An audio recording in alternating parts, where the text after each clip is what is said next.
Boards, games, boards, games. I might be talking about board games, but I'm not gonna shout. I am starting off this morning. I am starting off this streaming with a little bit of singing. And here I am, and it's Saturday, and we might want to celebrate. We might want to say, hey, yay. We might want to say life's okay.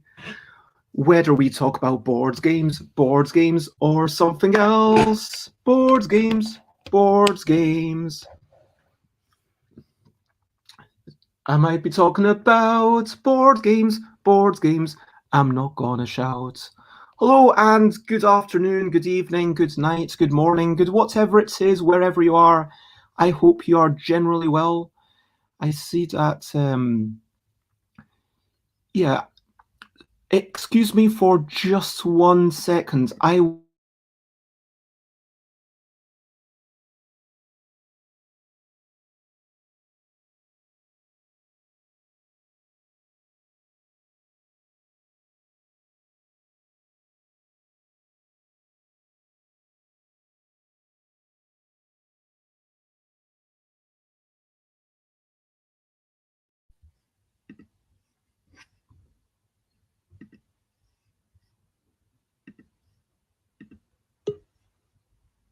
Hello. Whoops, sorry about that. Yep, you can hear me again. It is all good and okay. Sorry about that, everyone. I just needed to reconnect to the internet to make things better. Today is very chaotic, as you can already tell. You already know what's coming up. This is episode 332 of Busy Beats and Board Game Blether. I am live. I am talking about whatever we talk about. There are chaotic shenanigans. It is pretty much just chatting. I am actually going to change the category on Twitch. Oh, hello, Timmy. It is lovely to have you join us. Thank you. I hope that you are generally well. There we go, just chatting. So, as always, if you want to ask any questions about board games or gaming or anything, then you can. I might be, but you know, today I might also chat about the stream. I might chat about just typical what's going on. It's the first day of spring. In a sense, it's a very important day yesterday in Iranian culture. It's called Sizda Bidar. And hello, Nicholas. It is lovely to have you as always. And hello, Wolf Nika Blaze. So lovely to have you all join me. So, in case you're not aware, Sizda Bidar technically happened yesterday. Officially, what happens around March the 21st in Iranian culture, you would grow some grass. And you'd get some grass seeds, you'd grow these things, and they'd get big and long, and then on Sizda Bidar, is that the 13th day? Yeah, it might, it Sizda, so it's the 13th day after the New Year, and today is the 14th day after the New Year anyway, so traditionally you'd tie up this grass, you'd throw it into some running water, whether that's a river or lake, or if you are in the middle of a city, maybe you just throw it into the gutter, because in the gutter there's flowing water. So you make do with what you can. Ideally, you want to throw it in a river anyway. And then on Sizda Bidar, traditionally everyone goes for a bit of a picnic. And oh my gosh, I just noticed a wee bit of hair. But I don't normally do this, but I am actually going to be eating, and this is egg in tomato, so it's kind of like a poached egg, and I'm talking about Sizda Bidar.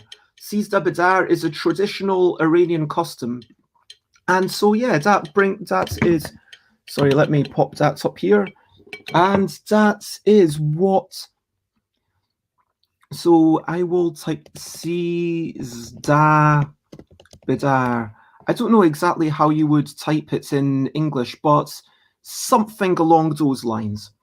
Anyway, let me ask you, what have you been up to recently? What have you enjoyed? What's been something that you felt a bit of accomplishment about? Recent highlights, living life and seeing the sights. Recent highlights, playing games and other delights. Recent highlights. So as I look back over the past week, I realize that my life is not so bleak. Indeed, I'm privileged to have some games and toys, and these are all things that I can go and enjoy. So April the 1st, I would say April the 1st is probably my favorite holiday in terms of going around the websites, seeing what people do and checking stuff out. I just saw this morning actually Inside the Box Games making Alba COVID edition, where it's you venture out into the world. Will you be able to still engage in small talk? Choose your own adventure now.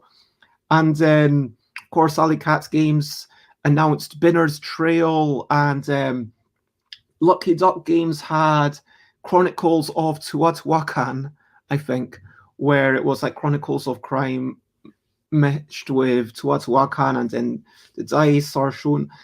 My favorite that I saw this morning was 3-minute board games. 3-minute board games did an incredible thing. I'm actually, where is it? Free 100 games in 3 minutes. This is, okay, you should actually just go onto Twitter to find it. 3-minute board games, yep, there we go. You could just go on. So what makes a good April Fool's? To me, a good April Fool's, no one should be the brunt of the joke. It shouldn't be, ha, I fooled you. Hey, I'm going to do this. No, April Fool's. That's kind of boring. If I say, hey, you know what? I'm going to make this game, and you will believe that it's a real game. That would be so easy. And then, oh no, it's an April Fool's. Or, hey, I'm going to eat this thing today. Oh no, it's April Fool's. That's not exciting. But then, here, Jay from 3-minute board games, let me share this screen. Having a thing that kind of pokes fun at yourself, where everyone's in on the joke, and Jay did 100 board game reviews. I'm not going to watch the whole thing. Actually, let me take off the thing because that's going into some YouTube adverts. But poking fun at himself, Jay was saying, hey, yes, I do short games. I do short reviews, but it's not enough. So I'm going to speed it up. And you've got an idea for what's going on, and I am not going to spoil it. I'm just going to say definitely go and watch it. And here's a tiny snippet where, yeah, the scripting is brilliant, the delivery wonderful. There's, this for me was definitely the best April Fool's joke. And let me copy this and send it over, and maybe you will go and watch it after this video. Or if you're so enthralled by it that you feel the need to watch it right now, I won't blame you, but maybe bookmark it rather than watching it right now. Anyway, we'll talk about April Fool's in a wee bit.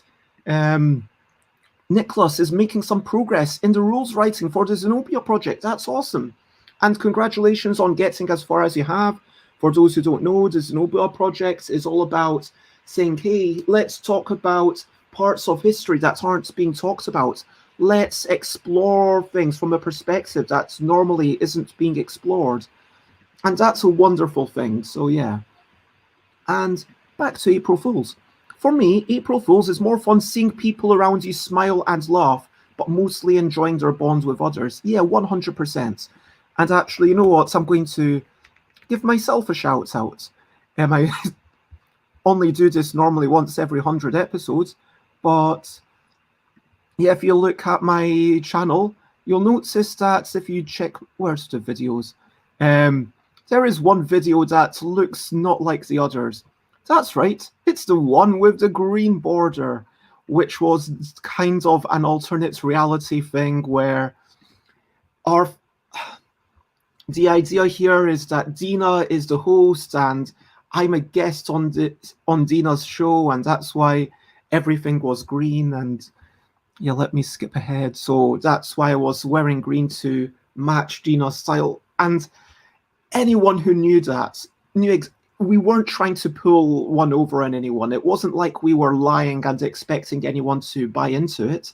It was an alternative reality.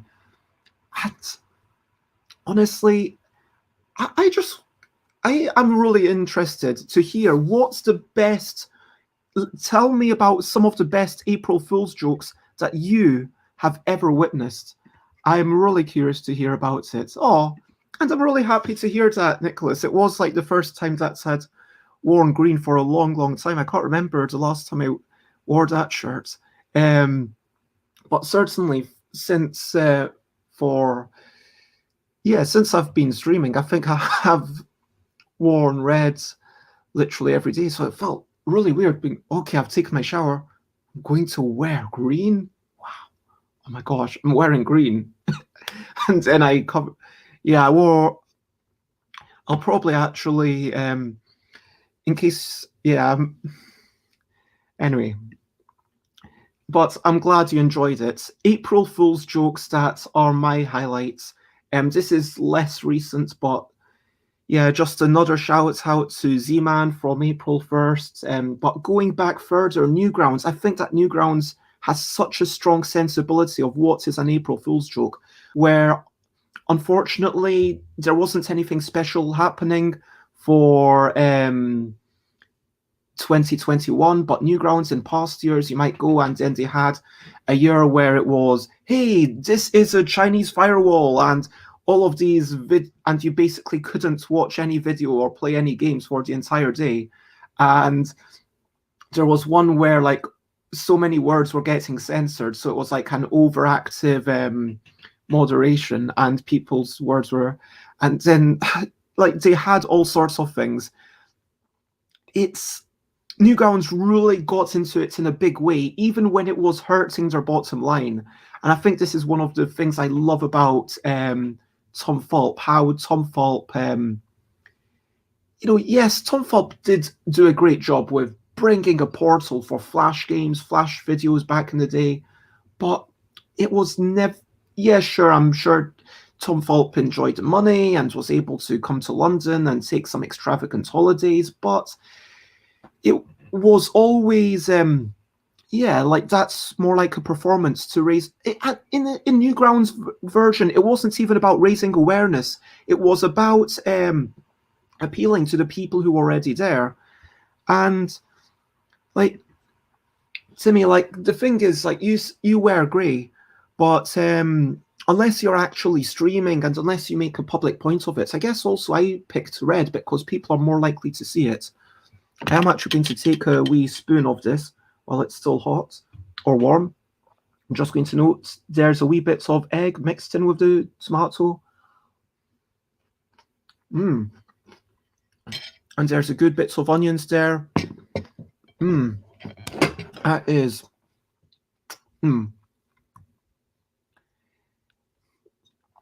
Okay, so like, you mean, okay, I get it. So it's not raising awareness of their own website, but it's raising awareness of the issues. Yes, actually, that's a really good point. That is like raising awareness of international firewalls. That's really good point. But generally, I think it was always done in a, not subservient, subgressive, it's a subversive. Yeah, subversive. It's like done in a slightly subversive manner, in a slightly cheeky way. And Tom Fulp, Newgrounds, was all about hey, how can I do something that makes people who are already part of the fold laugh? And it's kind of like preaching to the choir, but it's, this is a day making, not for fooling people, not for teasing people, not for bringing people into the website. It's a day to kind of have a laugh together, and that's it. And yeah, that's very much what's inspired me. That, us wearing green, I wasn't expecting to get more viewers. I wasn't expecting it to be a big thing. It would be nice if people are, oh, wow, Bez wore green this one. Yeah, of course I can wear green sometimes. Like, I can put on any color of clothes. It's been such a big thing, me wearing red, and hopefully people enjoyed that. And yeah, but I also want to give a shout out to Stonemaier Games. Stonemaier Games didn't do anything this year, but last year, 2020, they had extra containers to say, hey, are you playing Wingspan? Do you like to eat chocolate eggs? Well, just to keep your chocolate eggs separate, here's a little thing for your Wingspan eggs, here's a little thing for your chocolate eggs. And it's a completely ridiculous product, but they did like some small number of them. And then they said, hey, it's a little magnifying glass. With this magnifying glass, we'll be able to cram even more rules onto a rule sheet. Now, would you like to buy this magnifying glass? And the thing is, you could actually buy the magnifying glass. And I really like what Jamie Stegmaier did there. Jamie saying, like, just to avoid even that disappointment, Jamie makes sure that other people are able to buy it. It's not like, oh, you must buy it, but you are able to buy it if you want. And I think Jamie Stegmaier, Stonemaier Games, just does such a brilliant job. Thank you very much, Wolf Nika Plays. That's a lovely thing of you to say. And for sure, if you know anyone, like if there's any groups or anything, please link them to my the best. Where's the thing? Yeah, if you tell people about that, and then people might be interested, and let them know about the Twitch, and that's where you can see all my future streams. But thank you very much for the kind words. I very much appreciate it.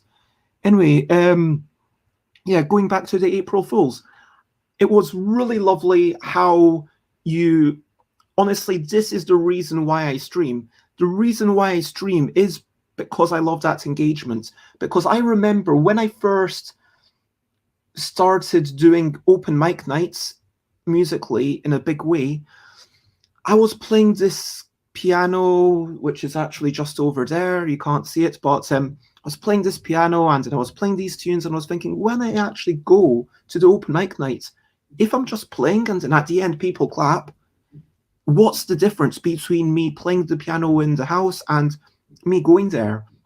It was only maybe once or twice until I decided every time I go to Nice and Sleazy, I'm going to play a song that people are able to engage with. So there's one song that I probably can't really do in this format because it goes ha ha ha ha yeah, and then the crowd shouts back ha ha ha ha yeah, and then I sing ha ha ha ha yeah. Ha ha ha ha yeah, ha ha ha ha yeah, ha ha ha yeah, ha ha ha yeah, and then higher, higher, man, I'm gonna get me higher now, say higher, and it goes back and forth, and that interaction, getting people into the song, for me, that is what it's all about. And so I really love the energy, and I want to give a shout out to everyone. And hello, Bones John. It is lovely to see you. Thank you for joining me on this lovely Saturday. Just talking about April Fools, talking about, you know what, I should probably make some of these notes as I usually do, because, hey, so what have we talked about so far? We've talked about April Fools, and yeah, we've talked about J, 3-minute board games, and we talked about Stonemaier Games, and then I talked about Seize the Badar, and yeah, then I was talking about inging and crowd involvement. Badar and crowd involvement. So for me, this is the reason that I stream, and I actually I wasn't expecting to get into this today, but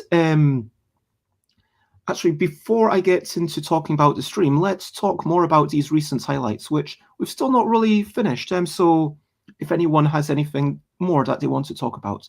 So we already had the Zenobia project. Congratulations on that. Making shakshuka last week, which involves poaching eggs in tomato. That does sound very, very similar. And thank you. I'm glad that you agree with that.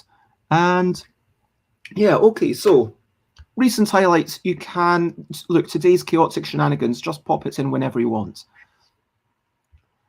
I am going to go to questionably quick questions, and I am going to ask myself the question to start off. Firstly, what time is it? Where are you? Everyone, feel free to answer. Here it is 10:20 in the UK. I'm based in the north. And second question that I'm going to ask myself is, what am I eating? I'm slicing this with my spoon. I'm regretting the fact that I went with 2 pieces of toast, given how long it's going to take me to eat.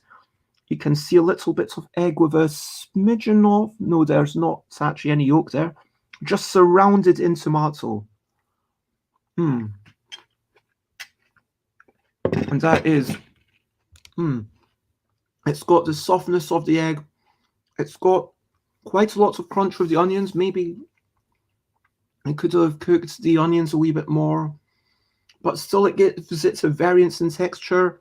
Sorry, I'm talking with my mouth full, but no, this is really good. And sorry if I'm, yeah. Anyway, if you've got any questionably quick questions, feel free to chuck them in. I had something I wanted to chat about, maybe something to do with April Fools. I can't remember. Stonemeyer, magnifying glass. So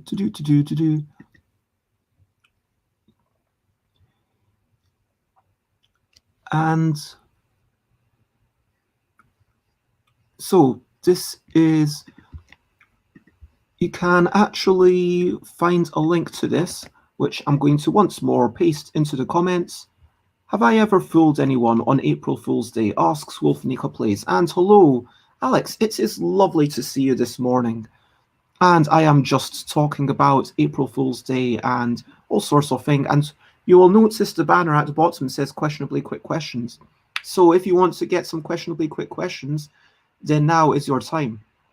Shouldn't, hindsight is 2020 and there's always tomorrow. I will get to your question in just a moment, but I do want to, here we go. So these are the products that I was talking about, which is the really interesting thing, where Stonemeyer Games actually did release real things. And the interesting thing is that it became a double-edged sword, but I think Jamie might have been a bit frustrated because taking the time to actually release these real products and allowing people to buy these real products, this is a 100% real product that is on our web store now for a limited time. And if you go down there, you can actually still buy them. So apparently, I guess they didn't sell well enough to sell out. And it's on the web.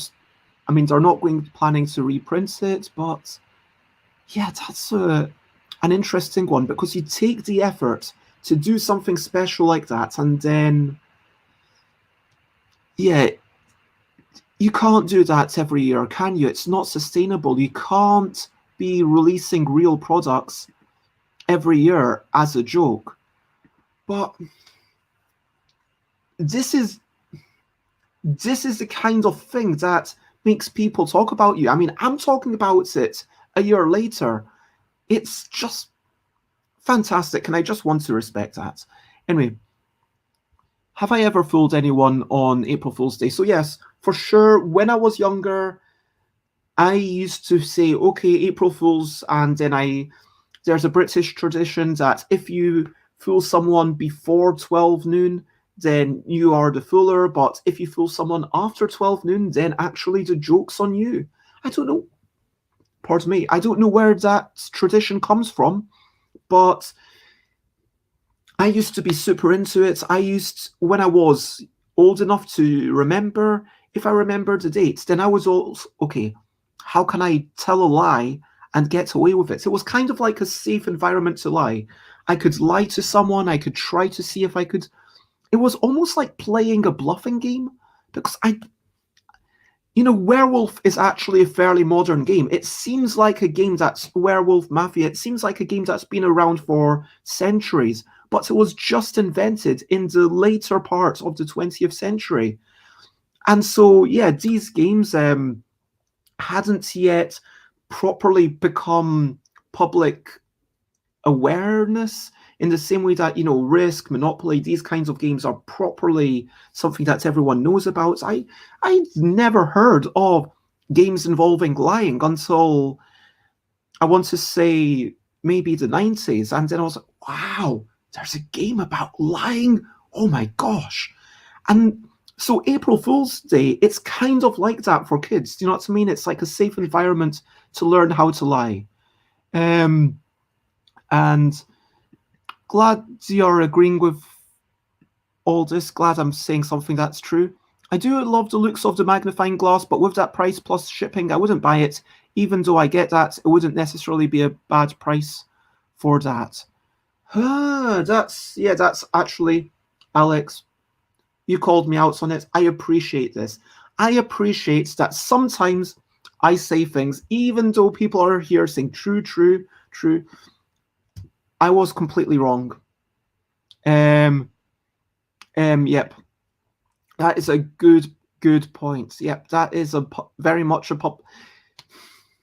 So, I actually did know the game Cheat, also known as in some rude words that might be bull bleep, or it might be something else. Anyway, so no, this card game, I'm not going to say it's a great game. I think that this game has one flaw with the standard rules, which is that towards the end there's a bit too much of a negative feedback loop and not enough ratcheted progress, so the game never actually finishes potentially. 100% correct, Alex. I just want to acknowledge that once more. So, why was it that April Fool's Day was such a big opportunity for me? I think it was because we didn't normally get the chance to play Cheat or whatever you want to call it. And when I did play that game, I remember having so much fun with it. I mean, correct me if I'm wrong, but does anyone else also get that the variable length in Cheat, and even as a child, I felt like that was a critical flaw, and it made it difficult to ask other people to play with me. But, April Fools, it's weird. It's not exactly a game. And hello, Mike the Grief. It is lovely to see you over on Facebook. Thank you very much for jumping in. And we're just talking about April Fools. And I was about to start talking about the nature of what is a game, which, if you want to check out my blog, book, I've started up a blog where I'm talking about what is a game, and please do give it a wee like or follow, because I've got like 1 like for my last article, and it makes me a wee bit hopefully, like, there's some comments on my second latest article, so that is very motivating. It's very motivating to know that like 6 people liked the previous one, and so that's really nice. But anyway, to me, it has to be an opt-in, opt-out activity. So in a sense, with April Fools, the fooler is playing the game, but everyone else is the unwitting non-player characters. It is quite selfish in a lot of ways. It can be, let's say you're playing a sport, okay? I think it's important to think about the audience and think about the disruption that the game has on the wider world around it. So let's say we have football. if we're playing football on a pitch, well, other people know that literally it's not just a figurative magic circle, it is a literal, yeah, I just lost the game. But to me, that's not a game. To me, that is not a game because it's not an opt-in, opt-out activity. Because the whole point of that, for those who don't know, if you're ever thinking about playing the game, then you just lose the game. And it's not really a game. It's more of a pondering your mind and learning what makes you think of other things. And to me, yeah, that isn't a game as such. But there's definitely something interesting to be said for what is, what isn't. And with football, with tennis, if you step beyond these lines, you are part of the game. You're obstructing the players. Anything within these lines is part of the figurative magic circle, and literally it's a square, well, a rectangle drawn on the ground. You know what I mean? And so you're not having an impact necessarily on the world around you. And is that such a bad thing? Lots of love. But I think, when you talk about fooling your family, it's like, this is, let's say we are playing an alternate reality game. You need to be mindful of the people around you. If you're playing, it's like Pokemon Go or Ingress, where some people were actually interacting with the world in an unsafe way. People actually just staring at their screens, not taking care of what's around them. And just so you do need to be mindful, I think. You know what? When I said something, no, you are giving me too much credit. The truth of it is simply that I was not playing. I completely forgot cheat, which Alex very kindly mentioned. And I did not play enough games for my liking where I got the chance to lie. And so, yes, I did a very similar thing where I managed to fool sometimes some people, sometimes I failed to fool people. But we need to be mindful. We need to be compassionate, not to the people who don't have that opt-in. And I guess that's a thing for also making jokes in general. When we're making jokes day to day, remember, other people don't get to opt in to being part of this joke. Sometimes someone is the brunt of this joke. And the magic rectangle. Yeah, sports don't have a magic circle. Unless it's sumo wrestling, I guess. And sumo wrestling. Anyway. But do you know what I mean? We very much have to be mindful of what's going on around us.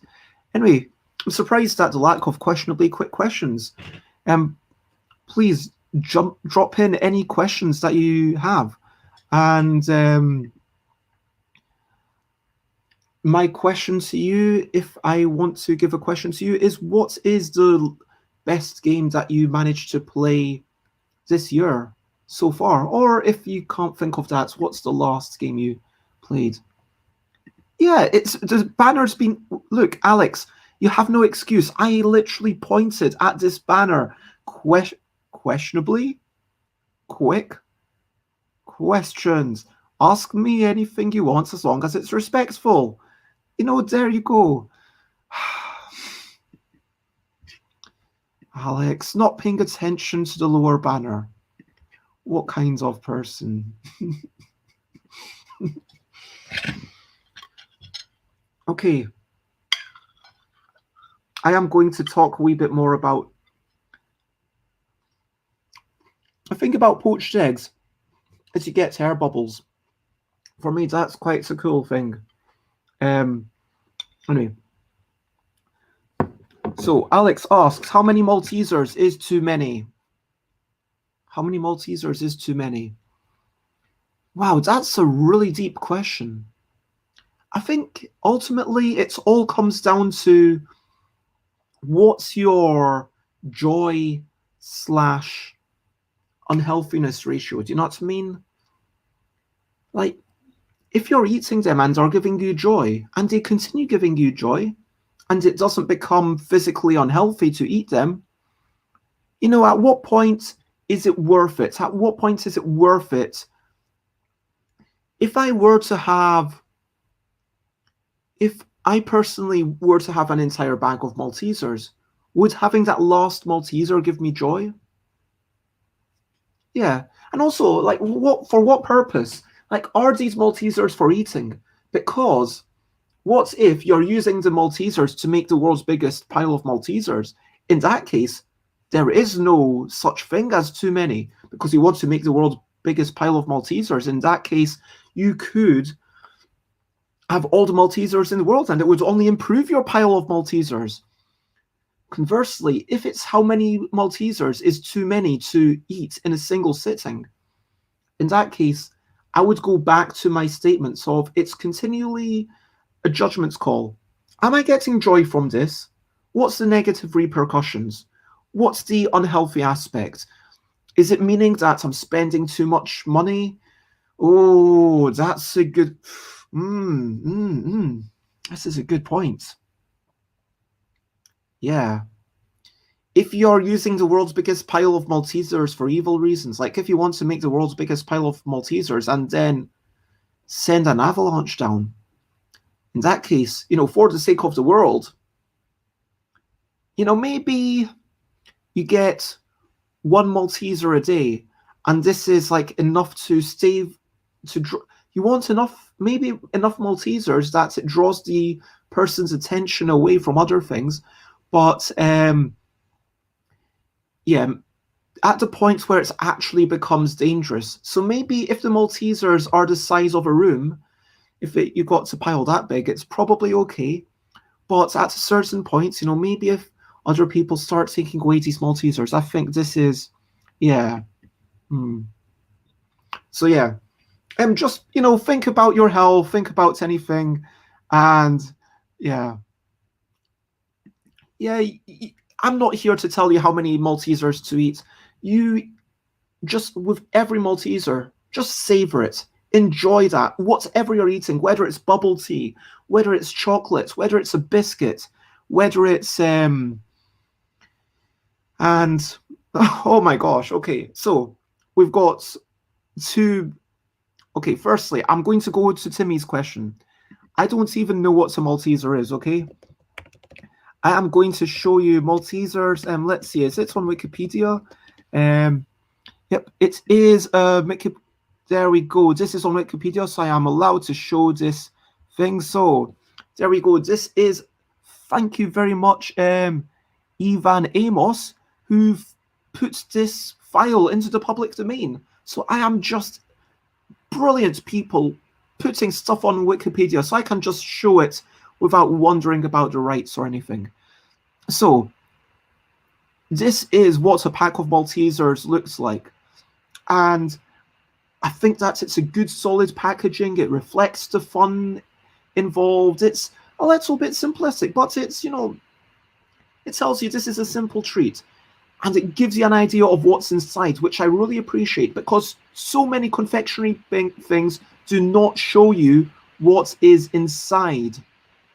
And so, as you can see, again, this is actually a really good photo by Ivan Amos. I just want to respect. I don't know who Ivan Amos is, but respect to you, whoever you are. Let's check this out. So it is a kind of crispy shell thing, and then outside is chocolates. Yeah, pretty much a chocolate sphere. Yeah, pretty much. And a chocolate sphere, but with it's a biscuit sphere, a crispy, sugary biscuit sphere. How many are there? 4, 5, 6, 7, 8, 9, 10. Actually, this is almost perfect to go into our next question.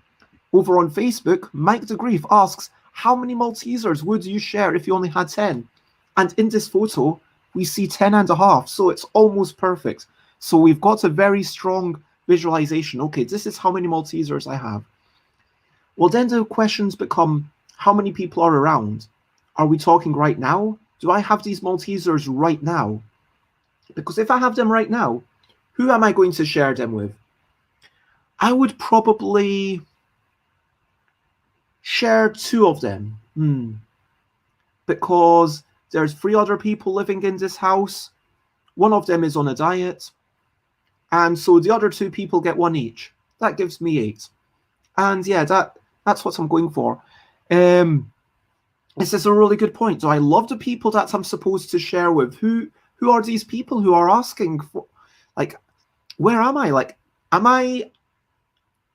is this during a convention? Maybe it's at a convention and this is in 2022 or 2023 UK Games Expo, and maybe I'm sitting down and all these people are thinking, hey, yeah, maybe these are people who've actually helped me at my stand throughout the day. In which case, you know what? Let's say there's 5 people. I would say I'm going to take 2 of them and I'm going to leave the other 8 for the other folk. And so other people can, I'll take 2, I'll keep 2. Although if I keep them in my hands, then they get melty. I put 2 on the table near me. I put 1 in my mouth. I'm eating it while I'm talking. And then, man, my mouth is watering. And then other people are free to, yeah. John says, if I love them, they get an equal share. If I don't know them, they get nothing. I mean, what? So if a stranger came up, like if at a convention, what if you're playing with someone, and if you're playing with someone at a convention and they say, oh, may I have a Malteser? And what if there are people who've actually done you a favor? Maybe you want to give them more than an equal share, which was the scenario that I was thinking of, where maybe there's 4 of us, but hey, if you peeps, you can have like 2 or 3 each. I'm just having the 2. And so, yeah. But it is, how much do you care? Like, if it's just someone in the street comes over to you and you're eating Maltesers in the park and says, hey, can I have a Malteser? Would you give one to them? I mean, I would actually be phone. Wow, that's if someone in the park actually, if I was eating a bag of Maltesers and there was someone who came over and said, hey, can I have a Malteser? I would say, sure, you can have a couple of Maltesers, but tell me a story in exchange. Wow. This is... John, I know that you're kind of joking, but that is kind of... Yeah, I'm not going to show that on screen. Maybe I've gone over the line myself sometimes, but that is quite violent. Yeah, if a stranger asks for a Malteser, yeah, insert so they cannot pester you. Wow.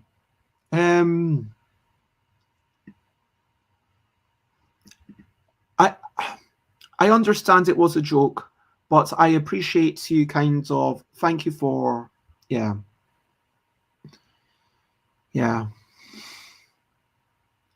But anyway, what if a group of 10 kids ask you, should you keep one for yourself? If a group of 10 kids ask me, I'm going to say no. Because, yeah, I know that kids can be, I'm not going to give all of my Maltesers. I would give potentially 5 of my Maltesers away if there were, but honestly, I'm also going to worry for my own safety. If there's a whole group of people who come over and ask me for Maltesers, I might be, concerned. Did I answer the question yet? What was the question? Let me go back. Oh my gosh, I need to plug in. Just a second. Plugging in. I am now plugging my computer into the power. There we go. Anyway, let me go back and check all the things. So we had, yep, I totally understand that. Where's the thing? That's totally fair, Nicholas. It's all good. I appreciate you being here in whatever capacity you are here. So the original question is, how many Maltesers is too many? And I think that further information required is the answer. So that is the key answer. How many Maltesers is too many? 4 right now? You know what? I would kind of like smaller packs sometimes, but also I do think that then you need to worry about the environments. It's like, how many is too many to have in a pack? How many is too many to eat at once? How many is too many to eat every single day? You know, yeah. And hello, Xate. It is lovely to see you. Thank you for joining us. I am... So, no, I have not answered the question because further information is required. And that is totally fair, Wolfenica Plays. I am going to actually change that Xate's thing in just a moment. But, oh, wow. You're working on the weekends. They drive a hard bargain.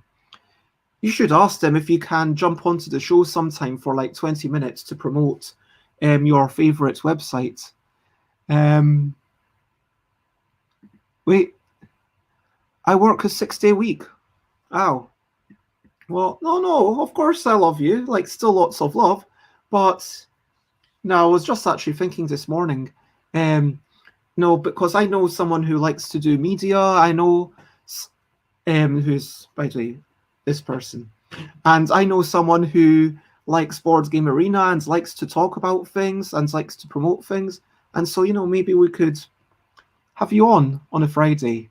What if Xate's favourite website isn't Board Game Arena? What is your favourite website?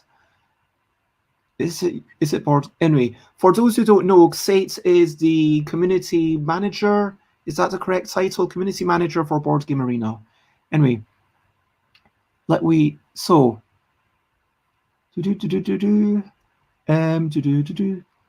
it's tough on. Oh, I didn't realize that you were watching on mobile. I didn't realize that you were. That makes sense. And the best game played this year, Timmy, is probably Demon's Souls remake. I'm all about the remakes. I think that, you know, there's some great games. Let's not just let's not squander them. Let's enjoy them.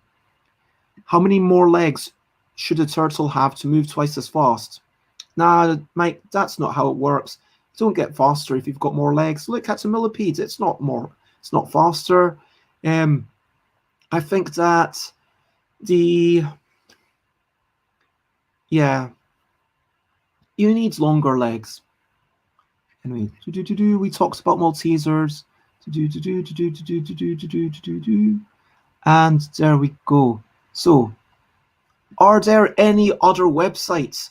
One BGA to rule them all. And hello, Gunwuff. It is lovely to see you this morning. We were talking about Maltesers. Wow, I really need to. Maltesers and BGA. See. Yeah, the fact that Xate came on yesterday, and then I told loads of people about the Easter eggs, and then how many people liked my thing? I'm just going to, you know, you should tell your bosses that because of me, because of you telling me, and I shared the word, so how many people liked that post? So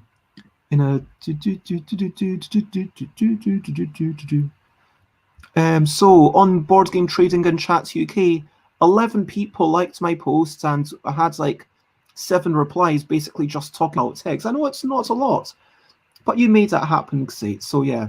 Anyway, morning, good Muff. It's lovely to have you, and yeah, I'm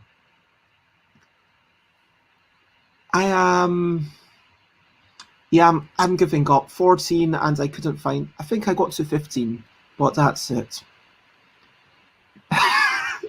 Thank you very much for opening it. I hope that you enjoy some of the articles. I really appreciate that. Thank you very much. And so yeah, if you like the latest ones, then I really appreciate that. I'm going to start scheduling them. So I think the next one's coming out at 1 a.m. something like that. I'm going to try to get them out right at the start of each new board game arena day. And I opened your blog, Bez, and immediately Marrow. Yep, that's the old thing. I apparently talk about Mark Rosewater too much. Did I see the Board Game Arm April Fool's video? Yes, I saw it in March, which was a bit weird because I saw it about, way before it was April Fool's anywhere, which, well, not, it was April Fool's in Australia. I guess that's the thing. Like when you're doing an April Fool's in also Riga. What's Riga? Right. I don't know what this means. I assume it's something I talk about a lot. What rat? But yeah, when you're doing an April Fool's on, and what did you do with what? How did you help out with that video? It would be interesting to hear, Xate. But yeah, it's definitely a challenge, isn't it? I mean, do you release it at noon on the 31st of March UK time? Because that's when April Fool starts. Or if you release it at, there is 12 hours. So it feels like between midnight UK time actually some places are 12 hours after. So the ideal time to release it would be at noon GMT, because that's exactly in the middle. Yeah, because there's places that are GMT plus 12, there's places that are GMT minus 12. So it was, yeah. So yeah, I think I've just decided right now, everyone, Richard Garfield. Yeah, that's a good point. Yeah, Richard Garfield. And page 3 is the final page in that chapter. But Mark Rosewater is full of wise stuff. But anyway, to finish my thoughts, April Fool's online, release them at 12 noon GMT in future. Anyway, Mark Rosewater. It's just a bit of fun that started here in the chat. It was funny to see one of the first sentences starts with his name. I'm actually going to check. What did I write? No, that's going to take me. But Mark Rosewater is definitely full of just so many pearls of wisdom. Like, yes, a lot of them might seem obvious, like restrictions breed creativity. And I don't know if that's obvious to you, but yes, restrictions breed creativity. It's like David Lynch, where David Lynch from, and actually Mark Rosewater made this exact example themselves, where David Lynch apparently in Twin Peaks isn't allowed to show a naked girl on TV. And so David Lynch wraps up the girl in plastic, and whoa, that's even creepier. And that wouldn't have happened. And so restrictions force you to be creative. If I'm thinking, okay, what is a game that is a roll and write, but you can play it without actually printing anything? If you are thinking, okay, like my make a word search game, I would never have made that were it not for the restriction of let's do a read and write. And we had that whole exercise and write, and it was, okay, how can I do this? I've actually been listening to, okay, I'm going to talk, let me make a wee note. I'm going to make a wee note to talk about Beluga Bliss. I'm actually going to make some wee notes so that I don't forget. Beluga Bliss. Yeah. So anyway, let me catch up. 100% are very quotable. Definitely check out Richard Garfield's podcast if you haven't already listened to it. Unfortunately, some of the episodes I cannot find anywhere on the internet. I think Free Donkeys podcast, Board Game Geek. No, I can't find it. It is definitely there somewhere. Richard Garfield podcast, because it then changed its name to Games with Garfield. There we go. Oh, it's on Mixcloud. I was not aware of this. Cool. Oh, so yeah, here's a new link that I've just found. Oh my gosh, it's yeah. I think yes, I just found. They're all? This actually goes back to the start. And so, yeah, this is Richard Garfield's podcast. I'm just sharing the link. This is quite old. This is 11 years ago, but this is, just such a delight. I'm actually going to review this right now. So Richard Garfield's podcast, Free Donkey's podcast, it started off with Richard Garfield, who is a genius,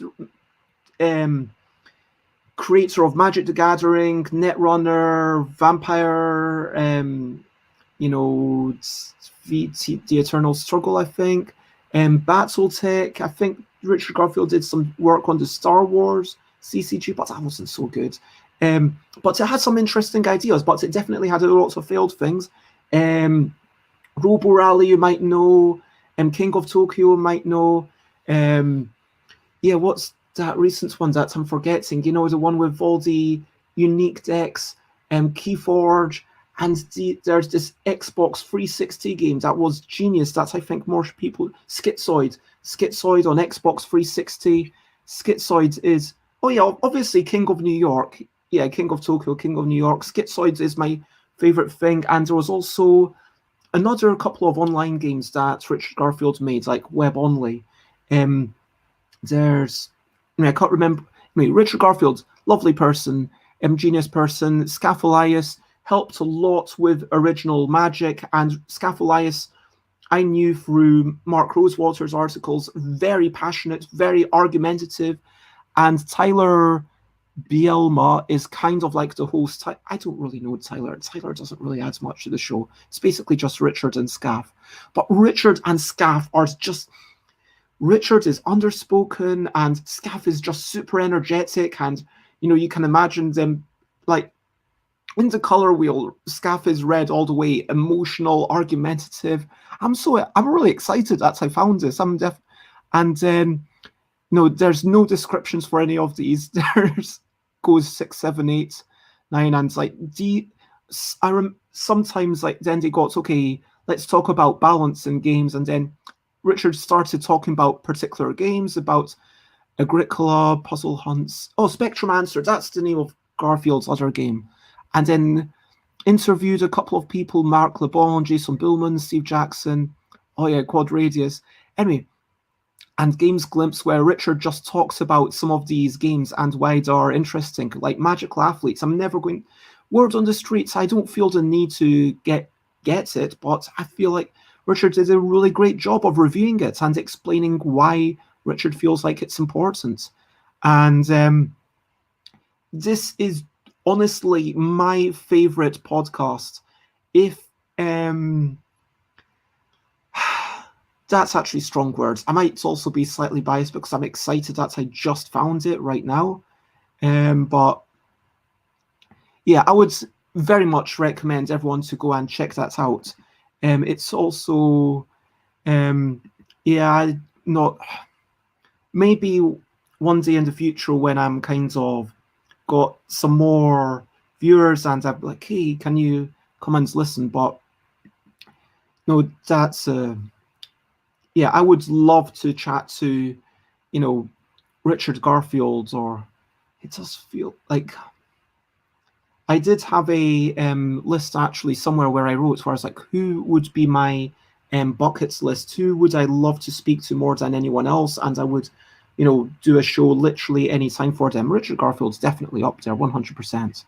No doubts about that. But anyway, so yeah, and think like a game designer. If you want to be a game designer, that is also one of my favorites. And also that one with Peter, blue-haired Peter and AJ something, Jellybean Games. Anyway, that show, Fun Problems, that's the one, Fun Problems. So Fun Problems, think like a game designer, and then Games with Garfield / Free Donkeys. Those are my top. I'm just wondering for a moment, where do I put Ludology? I do really love Ludology, but I still think I put those 3 shows above Ludology. And that is very strong. Yeah, those are my three favorite fun problems. Yep, exactly. So my 3 favorite shows from the perspective of a board game designer. There you go, in case you cared. So let's see. I'll get on with the next part, which is the brilliant thing. What's a little thing which is brilliant? Brilliant thing. I am going to talk about eggs.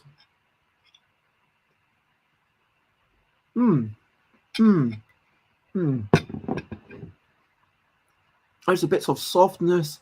There's a bit of variance going on in there. It is a bit cold. It's been sitting there for over an hour now.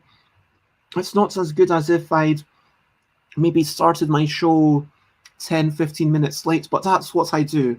I start generally on time. And hello, Leader Noir. It is lovely to see you. And yeah, I should actually... Games with Garfield. We've talked about so much already today. And let me do a little stretchy time because I am reminded of it.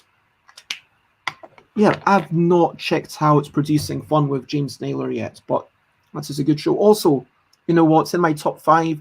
I would also put Tabletop Games Blog, the audio version. So, yo, it is stretching time. If you want to stretch along with me, you can. If you do not wish to stretch, that is up to you. I am going to take a moment to do a proper standy stretch. Okay, so stretch up, stretch to the side, stretch to the right. Okay. So, yeah, everyone, how are you today? I hope you are generally well. And what was I going to talk about next? I was going to talk about Beluga Bliss. Oh, yeah. So, Beluga Bliss, for those who don't know, is someone who is doing roll-in rights. And I first became aware of them on a Twitch stream by Duchess. Duchess, who is part of the Losapalooza community, and I know basically because of Xate. But yeah, that was a nice wee stretch. Okay, so Beluga Bliss.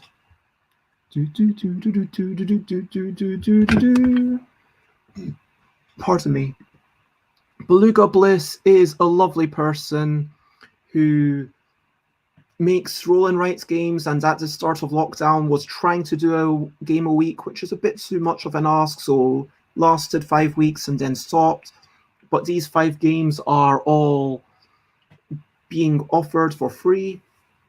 I would like to do something similar, maybe, because it does strike me that at the start of lockdown, I was making games for Fridays when I had, okay, on Friday we're going to test out a thing. I was inventing games for my stream, and sometimes they worked, sometimes they didn't. And at this point, it feels like I've got 7 games that work reasonably well on stream. At least Nanomuckle, Micromuckle, Balanceable that I play, those in the regular rotation. I feel like Make a Word Search was good enough. It's a little bit more complicated, which is why I decided to go with the other 3.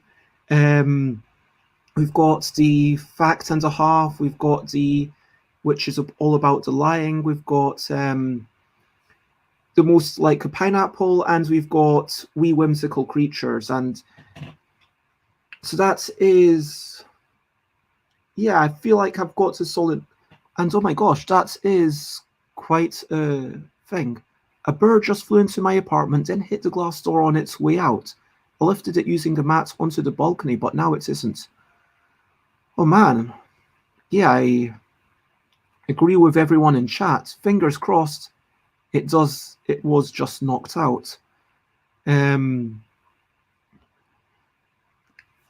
Lightening the topic, Mike de Grief says, brilliant things. I almost sold out all my copies of Bipolar, the card game, and raised some hundreds of euros for a good cause. That is wonderful. Oh my gosh, Mike de Grief, are you the person who I saw with like someone's kind of jumping and someone's bent over like that, and I suggested that you should reverse them so that it doesn't look like someone is kind of kicking the other person? I never actually made that connection with who you are. That's really cool. Yeah, that game looks really interesting. I would love to have you on sometime to chat about that if you fancy, potentially today. Oh, fingers crossed it's okay. And yeah, Mike, if you want to jump on. Well, yeah, I mean, these creatures are quite resilient, so fingers crossed it will get up and take a wee bit of time, and then, yeah, maybe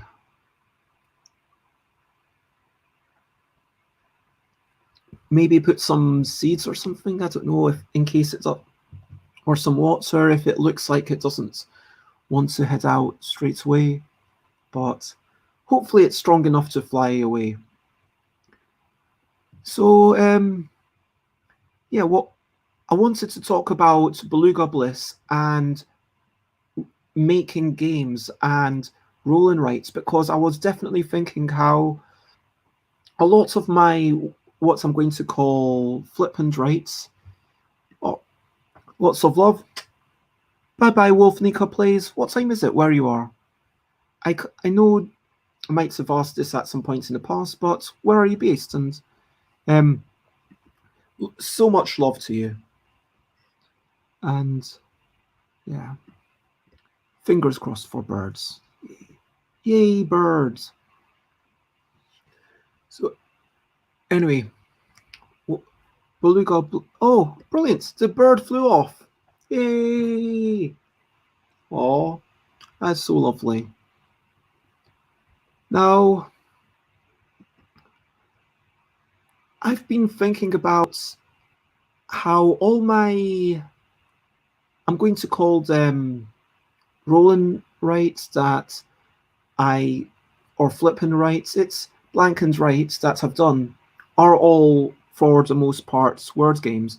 I think that there is definitely an upper level of complexity that you can do if you're not willing to force people to write something, or print something, I should say, because for sure, if people can print something, you can get a lot more information where you fill in little boxes and it goes into something more interesting. And there's definitely, I'm not going to deny the fact that that kind of design space opens up more possibilities. It opens up the potential for more interesting games.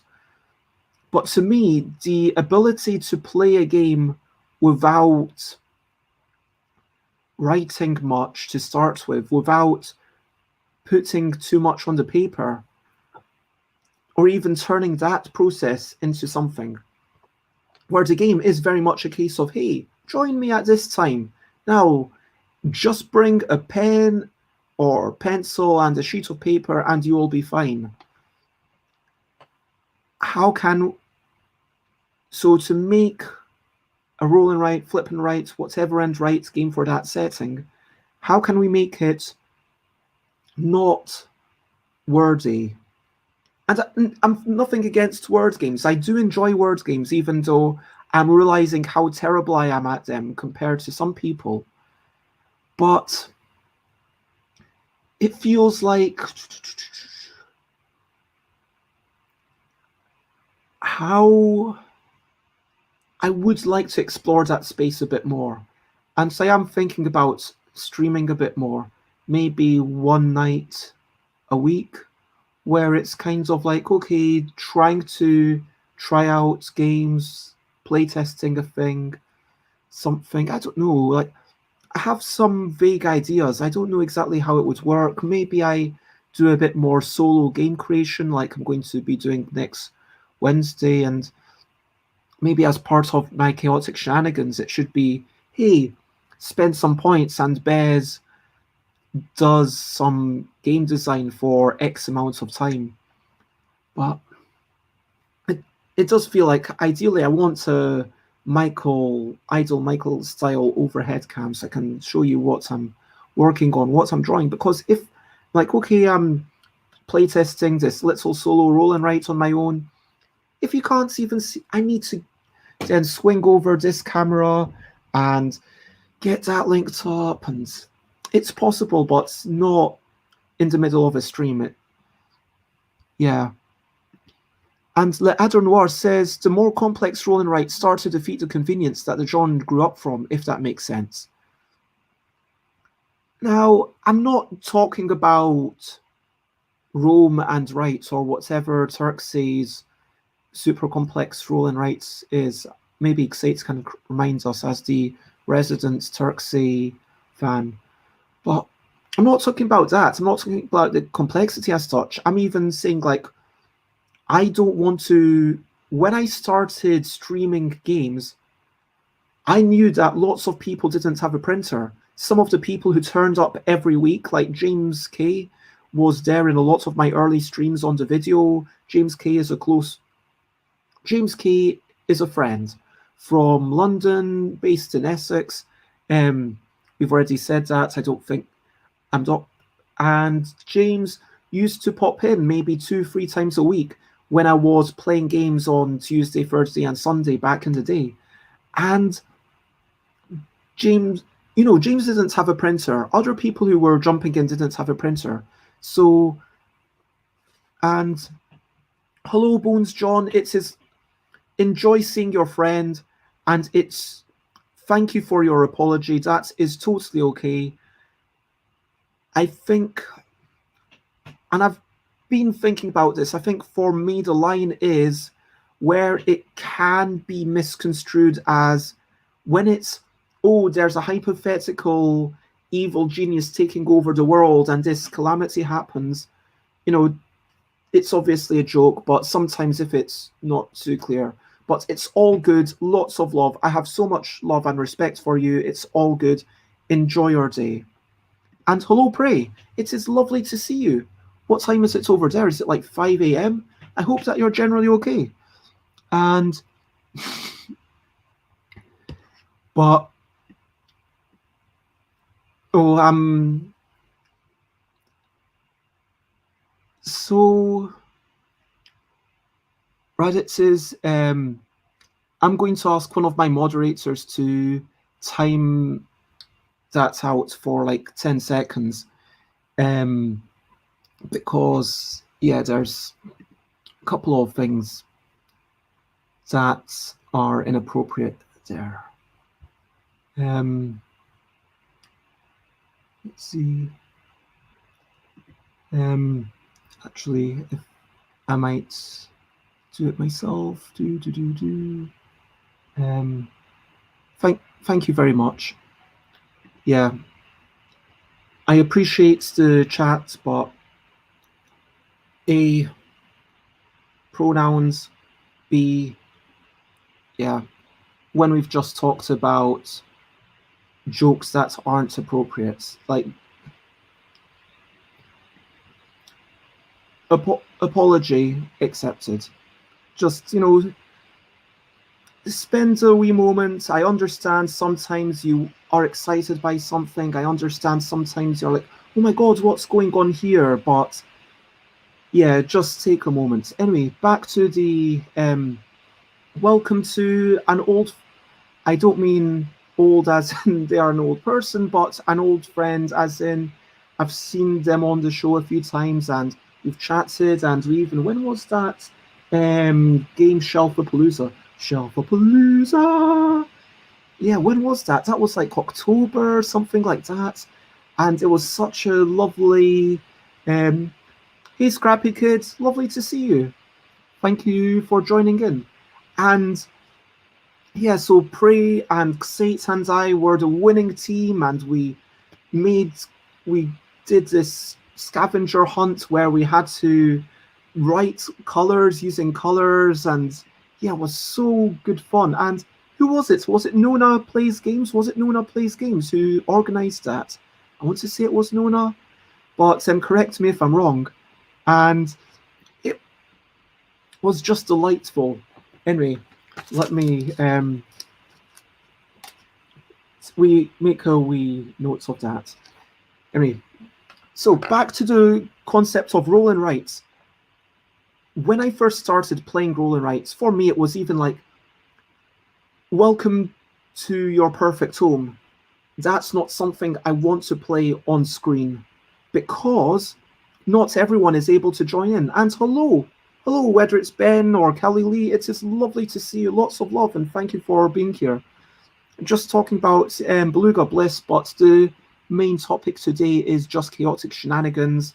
And if you've got any questions, literally, as long as it's respectful, as long as it's, you know, you can feel free to ask me anything about board games or whatever. But right now, I'm just talking about how it started off, decided I want people to be able to jump in. I don't want people to have to print something. I don't want people to have to need any components. I want people to be able to have a bit of paper, a pen, and they can jump in. And then that's why I got things like, okay, does Muckle work? Freemail actually, yeah, Freemail was a solid game. I've not played it in a while. I wouldn't mind going back to it. But there were so many word games because LDEC, I've made a whole bunch of word games, and yeah, it's... So I appreciate what Beluga Bliss did, but to me, that's not accessible enough. To me, someone having to print it or put it up on their screen is kind of taking away from the joy of it, if you know what I mean. Because our world is captured by this little rectangle here, right? Right now, our entire world is just in this tiny rectangle, and then if you've got to have your sheet of paper on a part of the rectangle and you're streaming that you're watching someone else play stuff on other rectangle, then you're just making it less and less reality, or just and some people are even watching on their phone, because I know that James K didn't even have an actual computer. And lots of love. Bye for now, Mike, and have a good weekend as well. And but do you know what I mean? Like about that printing, it's just and I thank you. I'm glad that you enjoy that. And I think that's one reason that I love words on stream. I'm quite disappointed actually in Gartic on stream, because I had really high hopes for that, produced by the same company. I thought, okay, Gartic might be a really good thing. Then yesterday I spent an hour or so just researching and looking up, okay, what other similar games might be around. And I would love there to be more stuff like that. I would, because this is the first time where, yeah, actually Pray, because you're here, let's make sure that we do actually play at least a round of, yeah, so if you are awake for the day, then let's actually play a round of Words on Stream. And the thing is, Words on Stream, in this day and age, there's a whole question of what is a board game, what's a word game, what's a computer game. I'm not going to ever make... I might end up doing a stream where, hey, you know what? I'm playing Life is Strange anyway. So I'm going to play Life is Strange, and I'm going to carry on through the first chapter, and people can watch me. And yeah, get frustrated. That's how I look at literally everything in the game, and still somehow manage to not find stuff. But then I'm not going to lie, there was actually a very relevant bit with a little bird. Oh my gosh, yeah, I can only imagine how Xates must have felt 5 minutes ago, because where's Xates things? So yeah, at least with Xates thing, like, this was a real life adventure, And then, it did have a happy ending, but then, in Life is Strange, I was like, oh my God, what just happened? What do I do? And trying to find some way to help it. And I mean, but it was only a video game. But yeah, true story. Sometime if someone asks me, I'll tell you the story of a chicken that died, but then I'll have to put up the sad stuff banner, and I don't know if people are up for that this morning. But no, I've got stories that I could tell you that about having this little thing that you feel like you care for it, you really want it to survive, and what can you do to make this thing work? But sorry, I'm going off on all these tangents. I don't know if this is just bewildering or if this is entertaining. I'm not, like, it's just a big long monologue. But yeah, anyway, the point is, the line between video games and board games, especially nowadays, is a very blurry one. Is Tabletopia a board game? Is Board Game Arena a board game? To my mind, definitely not. Yeah. Have I considered code names? I might try that. I might give that a go sometime. I find code names quite frustrating in real life, but I do. You know what? I'm sorry, Xates. I am going to change that Stream Elements thing in just a moment so that your thing doesn't come up quite so often. Although I do still have the love for Xates. Oh, you know what? Maybe I'll just leave it. But in my work, Board Games Club, we play some words game app during lockdown. Other things are hard to get to work with people not tech savvy or game savvy enough for BGA. Okay, so yeah. So what you're saying is that you want something where you don't need to know any technology. So the thing about board games, I mean, what makes a board game as opposed to a video game, to my mind, is that with a video game, some of the rules are unknown. And I think that this, to my mind, is a key part of what board games are. But then when you really think about it, Magic the Gathering in, what was that, 91? That kind of, it blurs that line, because when you're playing, you might see a card that you've never seen before, unless you're like such a die-hard player.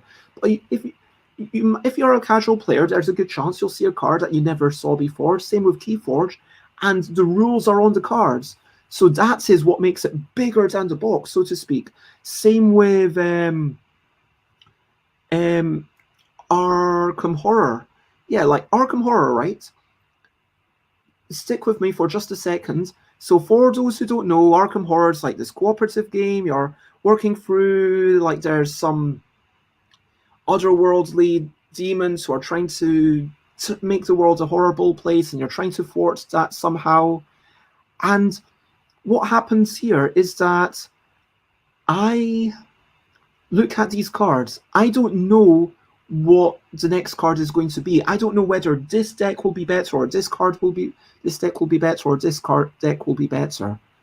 And there's a little bit of mystery in that, kind of like a kind of like a video game. Do you get where I'm coming from? It's the hidden information, the revelation of information, whether that's in Magic the Gathering, whether it's in Arkham Horror with cards that you've not seen, whether it's in a legacy game. I think that these games, even though they are entirely physical, they are blurring the line, in my mind, from a experiential point of view, of the difference between board games and video games. Now, the other difference between not necessarily knowing all the rules is rules enforcement, which, boom, you have rules enforcements on Board Game Arena. Now, I very much consider Board Game Arena and also Yucata and boardspace.net to be video game implementations of a board game, if you know what I mean. And so I think that it's the line is blurred, and at this point there's a sense of who even cares? Why are we playing this? Are we playing this because we want to know what this game will be like? Are we going to... So thanks for telling us about this Psych app. I've not heard of it. Is it a paid app? Is it something that people on the stream could jump in and play for free? Because if it is something that I could put on the stream and then people could jump in and play for free, that would be great. It would be nice to have more than one option. And talking about code names, which Alex mentioned, I'll actually write that down as well. Nona? Oh, Nona plays games.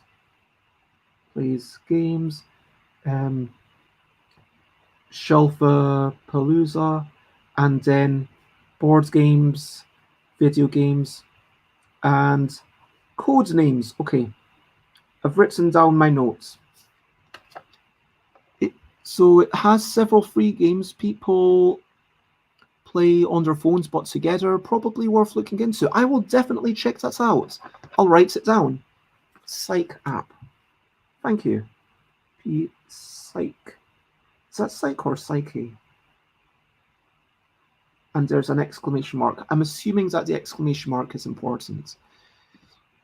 What are your thoughts on app-assisted games like Mansion of Madness 2nd Edition? All the rules and gameplay mechanics are known by the players before starting, but the app reveals the story and game state as it is played. Well, that is a development from Arkham Horror, where Arkham Horror, to my mind, is kind of... Yeah. Even in Arkham Horror, you know the broad rules of the game, but there are specific rules that you're going to get within the game itself. You don't know everything that's there, and I think it's that sense of the unknown. That's something that you can only do either if you've got unlockable content, like envelopes or whatever, or you've got so much content that people keep taking you stuff, like, for example, making sure that people don't churn through it, like the Crossroads cards in Dead of Winter. But no, I'm down with Mansions of Madness 2nd Edition. I personally do see the appeal of being the lone person, but yeah. Scrappy Kid says, my favorites games are where there's a high degree of difference between games, usually due to decks of cards, like stuff by Bez says. Agricola is one of my favorite games for this reason. Also love Arkham Horror. Yeah, Agricola has a massive number, a humongous number, almost an intimidating number of occupation cards and minor improvements. It's been a while since I played that. The major improvements are like the oven, right? And then the minor improvements are the ones that you draft. Or am I mixing that up? And thank you for reminding me. I do need to actually... I paid for some humble bundles a while back and never actually downloaded the stuff. And then I saw that some of the stuff I could no longer download. But I need to make sure that I download my copy of the Jackbox before it's too late. Fingers crossed it's not too late, because there is a time span. By the way, don't make the same mistake that I do. If you ever do a humble bundle, make sure that you download everything as soon as possible. Yeah, major improvements are fixed, and yeah, that's where you get your bread baking and blah blah blah, and minors are randomized because it's just little bits of sprinkling of seasoning. And Prey says lots of different powers tend to overwhelm Prey. So that's the thing. Like with Agricola, you can play it without those cards. I think there might even be, the family mode. If you flip it over, it suggests that you play the family mode first without the drafting. And if you play the family mode, it is still a really, really good game. I mean, again, Scrappy Kid, please let me know if I'm wrong. I did play it quite a bit, but it's been a couple of years since I played it. I was part of a tournament, and I ranked in the 40th percentile, so I was better than average. That's my claim to fame. Better than average at Agricola. Yeah, Bez. better than average at Agricola. Okay, so if no one else has any other questions, then we might try talking about board video games and stuff. And we might try a wee video gamey thing. So let me yeah. There's nothing that I had actually lined up. And so words on stream. I am going to start up this and I am going to have I'm going to finish my breakfast whilst I am chatting to you all. It is a steep learning curve game. Before lockdown, I was doing really well on the 2020 London on Board Agricola tournament. I never knew you were part of London on Board. I've seen you in a couple of things, but yeah, that's really cool. You know what? We should hang out sometime because I'm based in London. You're based in London. Let's hang out sometime. Yeah. I was part of the, I want to say 2016. I don't remember when it was. I was part of like the 2016 tournament. Yay! Hanging out. When it's safe. Agricola introduced me to the feed your meeples mechanic, and for that I will never forgive it.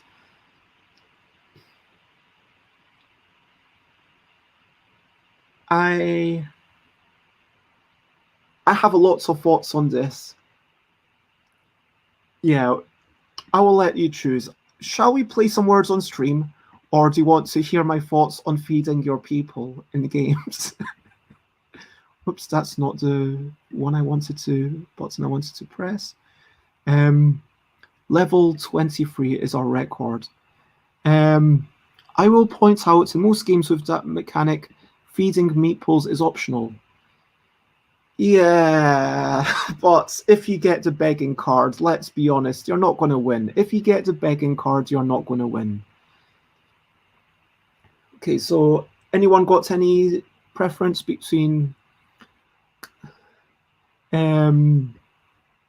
words on stream? Okay, I will do words on stream. I feel like who has a bias? Me? Oh, Scrappy Kid, because Scrappy Kid loves it.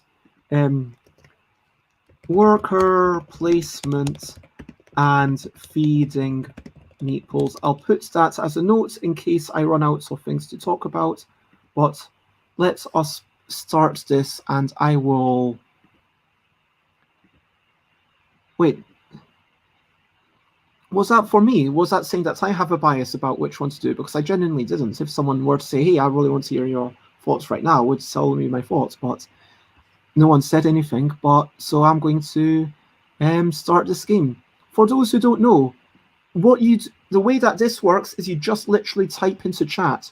So you need to be watching on Twitch for this. And Case, good work, Gunworth. So just type into chat something that you see here. So cases, you could have aces. Oh, that's a good one. Good work, pray just a little bit too late. So it's the person who that the bot kind of finds first. And at some point so just to clarify, you cannot sax. This is a great word. Access. And yeah, nice. So we've got four letter words left. One of them starts with an S, and two of them are between case and sax. I am going to eat this whilst you lot take care of that, and I'm going to tell you how good this is. Access, we already have that. Designer cardboard, I do appreciate you being here, though. Thank you very much for joining us. Aces, we already had that, so you can see on the screen, but C's, good word. Fortunately already there. Ask, good word, but it needs to be 4 letters minimum.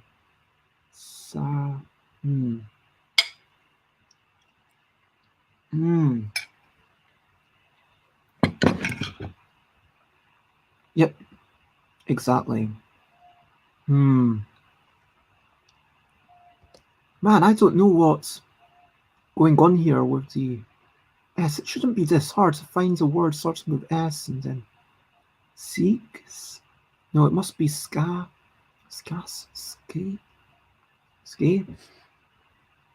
I really wonder what those last few words were.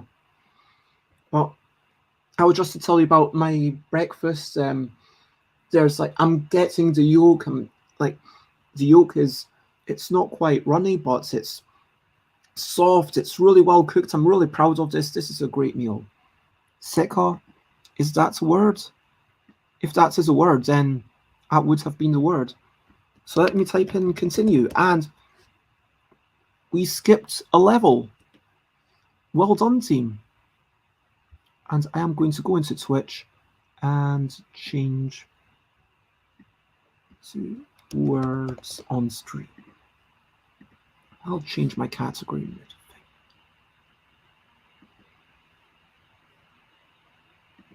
There we go. Mollusk. Wow, that's a good word. And I just want to give a shout out to Scrappy Kid, Games Cupboard, and Prey. Like all of you, just doing really well. And so Mollusk, Slum from Gunwaf, Skull. Why did SKU? Why did Skull not work? Oh, it did work. It's a 5-letter. I'm looking in the wrong place. Mull, Soul, Loud. Sorry, Games Cupboard, I got it just before you. And if anyone's unfamiliar with the blocking system, you see on the, let's see if you can, do you see my, you can't. Basically, with the little timer, now it's hitting the little unlock. And whenever you write a word, you can't write another word that registers until you are unlocked on the screen, if that makes sense. Smock, S. Huh. Why did smock not work? Maybe it has a CK. Yeah, smock is CK, I think. What's moles, slums, lums? So yeah, there was a word. I'm sorry that I am not really contributing to this at all. Scum, I think that would have been a C in there.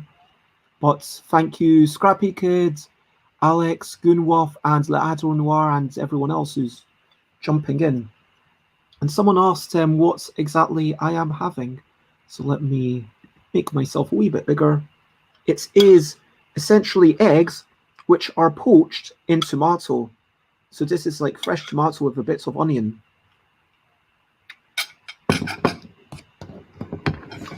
I agree with you. Adder Noir. Very similar to shakshuka. So let me type in the continue button and see if you can work out some of the things.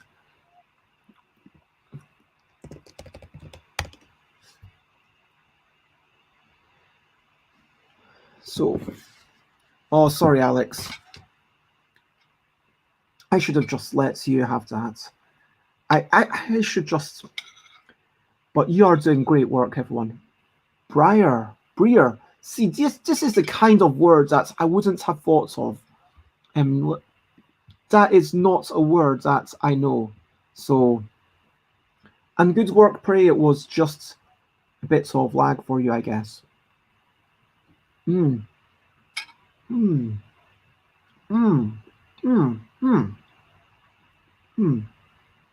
Bray. Oh man, this yolk is so well cooked, and it's just. So what's we've got? We've got bright. We've also already got prior. We could have bearer, B-A-R-E-R. If someone wants to type that in. Like you're more bear than someone else. And the final word will start with an R, because remember, it's rebar. Wow. Why is no one take bearer? I think try it. B-A-R-E-R. Oh, is bearer? Maybe it's not. Oh, Alex might have been locked out. I'm going to type it. There you go, Alex. Yeah, good stuff. That was a perfect level. 100% complete. I just want to acknowledge that. Great job to all of you people. Alex, Gunwoff, Prey, Games Cupboard, Adronoir, and Scrappy Kids. Good work, team. Good work. Now I type in. I just want to acknowledge the fact that obviously this game, I believe that it's all about gathering data. The last word was bearer. B-A-R-E-R. So it is, but I've been pondering like how it can afford to keep going, and it is all because it sells, this information to places. But I'm okay with that personally. Hope you are as well. Okay, this time there's a fake letter.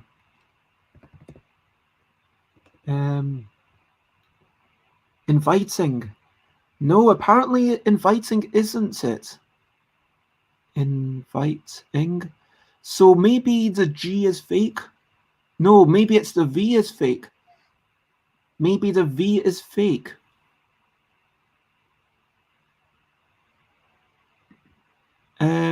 Sitting. Good work. So I'm just going to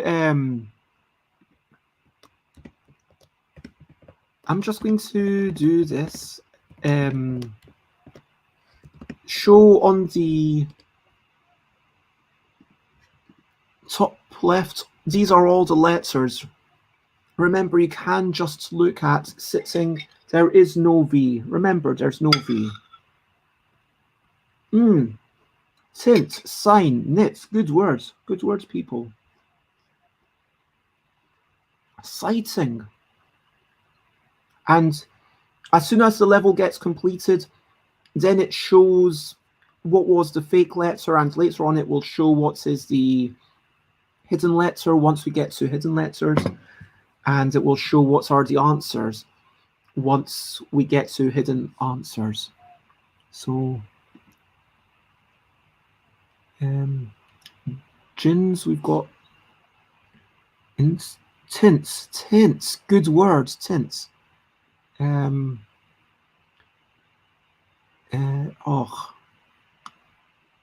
Ting. Oh no, we've already got that. Tins, git. Oh, good words. So something starting with a G-I. Gite? What was that?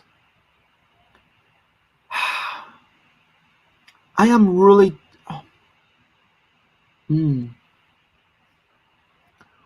Well, good stuff. Alex, Gunwoff, Designer Cardboard, Scrappy Kids, Ladronoir, Prey, Nicholas, and everyone else who's like being parts of it, and thank you for being part of it.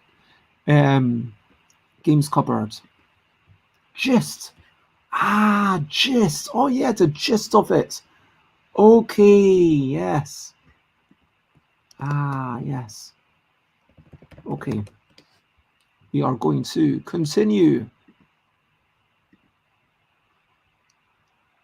Okay, fake letter. Remember, fake letter.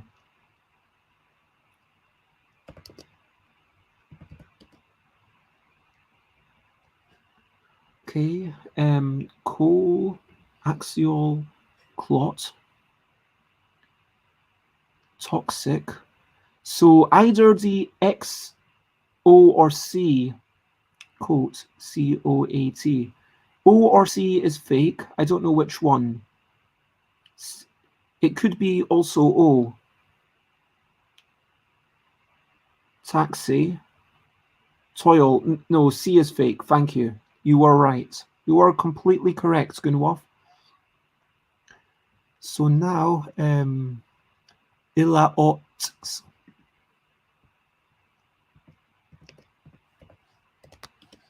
These are the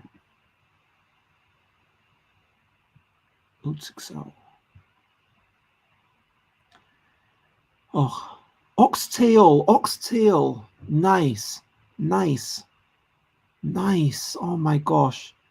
Yeah, with tail and then what letter? Oxtail soup. Wow. Don't see. This is just incredible, you peeps. I'm going to.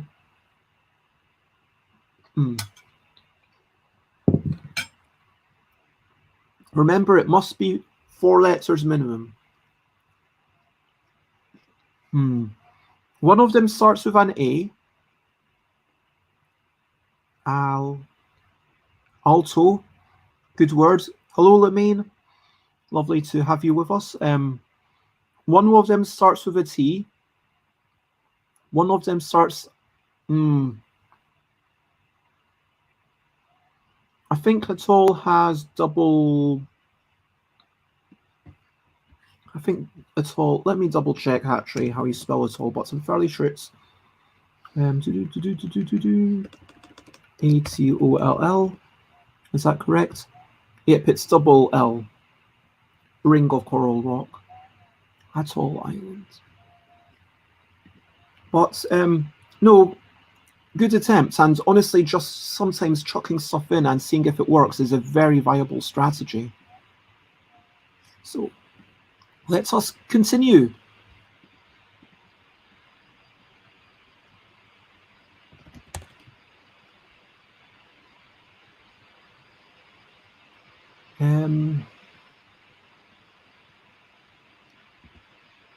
Sphinx. Nice. So if the changing order throws you off, look down here where I'm just going to let you know these are the letters that are here. So the V is fake and there's an S.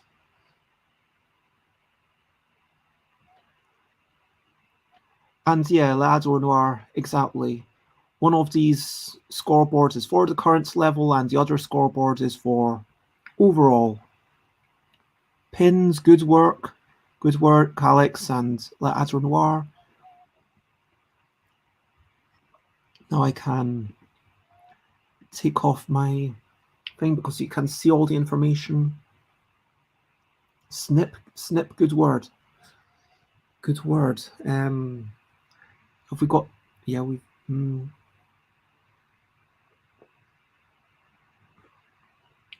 yes. Alex was just locked out earlier.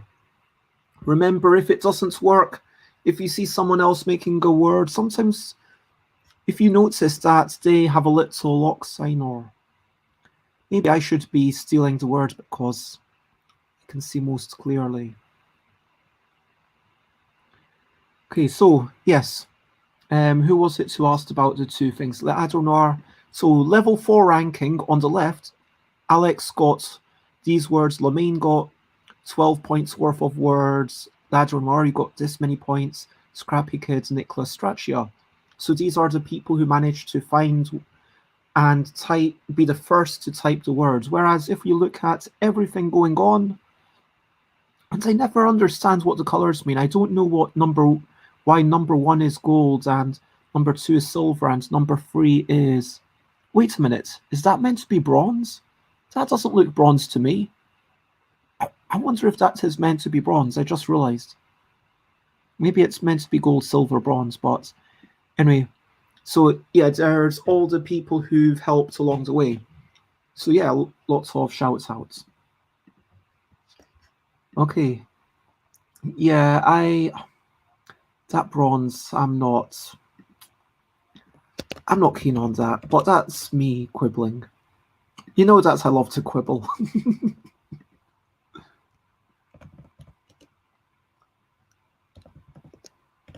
Ooh.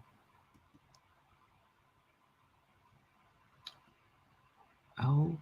So one of the O's might be... Oh no, 5 letters minimum. 5 letters minimum, people. It's 5 letters minimum. And I'm just going to pop this up. So remember, football. If you are not sure which one to... If you're confused by the things because the N is fake and the missing letter is B, but if you're confused by the letters moving around, then just look at the word football, because the longest word is always a complete anagram. Remember, the longest word is a perfect anagram of everything. So you don't really have to look at the top if you don't want to. Tonal, no, because N is red, which means that it's just there to confuse you. Taboo, that's a good word. And the final thing starts with an A, and then maybe an F, maybe an L. A lot. Nice. Yep. Great work, both of you, everyone on the team. Alex, and hello, Cam Chow.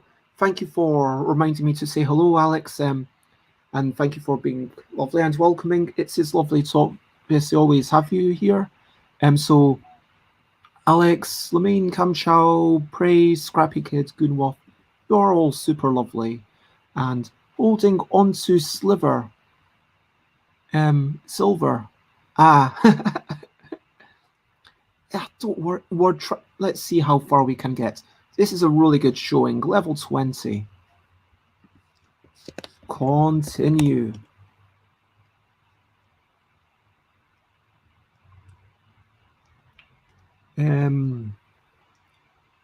Publish.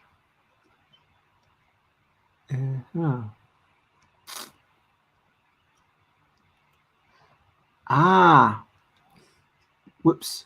Fishbowl and wolves. Okay, we've started going with swift. No, there's no T. Remember, it's fishbowl or blowfish. So remember, these are... You can try use blowfish and try and make anagrams out of blowfish. For example, wolfish. Below there is no E. Owlish. Nice work. So there's something that lowish. Okay, so we've got some 5-letter words that we need. We had a couple. We had flows and a previous one from Lemaine. Wolves. So something else that starts with a W. Oh, I was completely wrong. Thank goodness you weren't listening to me too much. I'm sorry there, team. But now that we've managed to pass the level and there's not that much even left. I do want to eat my breakfast though before finishing the stream. Oh my gosh, this bread is really soggy. It's okay though. Congratulations, you have done amazingly well. And let me just acknowledge, that's kind of crazy that basically there's 3 amazing people like Alex, Lamine, and Cam Chow. And I do really appreciate like you coming in here, and like obviously I just want to give appreciation to all the people like the Game Cupboard, Nicholas, Designer Cardboard, Prey, Ladder. No, I just want to appreciate all of you. Do we need a wee break? Or shall we have one more level? Oh my gosh, level 23. I think this might be... This makes me realize how little I matter, because this is our personal best. And yeah, it's super hard with the fake letters. And yeah, I agree. It's once you've gotten that first, wow, someone managed to get the anagram. But once someone actually manages to get the anagram, then you can do really well. Anyway, shall we? I'm going to type in continue. Continue. 23rd is your anniversary. What is that 23rd of which month? Continue. Continue. Let's see what happens.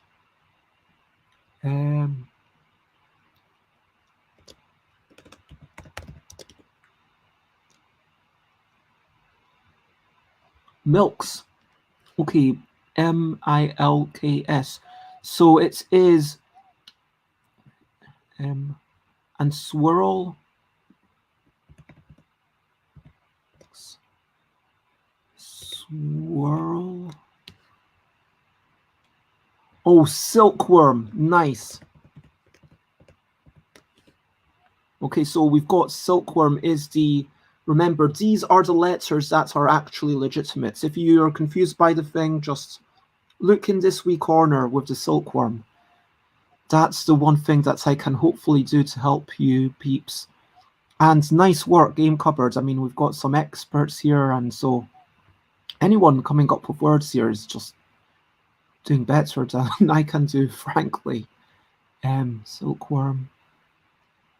Rolls. Oh, royals.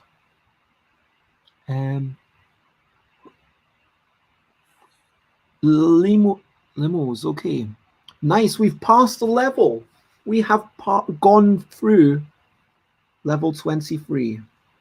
We have managed to beat lorries. Lorries? Lorries? What does lorries even mean? Kilos, good word.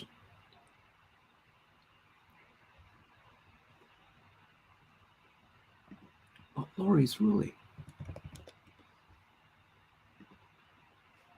So something between moils, moils. Fantastic. That was a perfect score. Level 23, and we got a perfect score. I just want to, clutch. So everyone, Lamine, Cam Chow, Alex, Game Cupboard, Gunwolf, you are doing amazing. And lots of love, Scrappy Kids. Enjoy your day and have a wonderful one. A lorry is an animal. Apparently, according to Collins English Dictionary. Loris. Loris. Loris. Loris. Loris. Loris. Loris. Loris. Loris. Loris. Any of several omnivorous, nocturnal, slow-moving prosimian primates. What's prosimian? This is like a crazy... Yeah, we are taking a break to... Wow, what's a prosimian primate? Prosimian. Any primate of the primitive suborder Prosimi, including lemurs, lorises, and tarsier. I wonder if I should... Loris, Wikipedia. If it's got a Wikipedia page, maybe I could... Oh, there we go. In case you want to know, this is what a loris looks like. So there you go. That is a loris. And bye-bye. And so, it's kind of like a lemur. I'd never heard of this. Had you heard of these things? But there you go. Who was it who came up with that word again? Was that Cam Chow? Let me scroll back. Cam Chow. Yeah, great word, Loris. And so now I'm going to be like, you know what? If I want to draw a cute animal, maybe I will draw a little Loris. And thanks, Loris on YouTube. Sound system test. Okay, apparently... Yeah, there you go. Brands name themselves after things. Do we have any pictures on Wikipedia of... No. And I'm not going to show you random stuff on Google. So let's go back to the game. I agree. The lorises are so cute. Oh, Anyway, continue.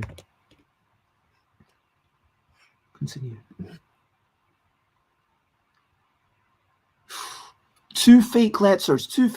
Oh my gosh, this is ridiculous. And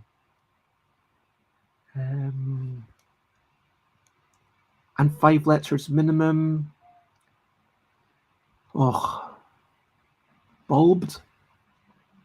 Bulbed was not a word.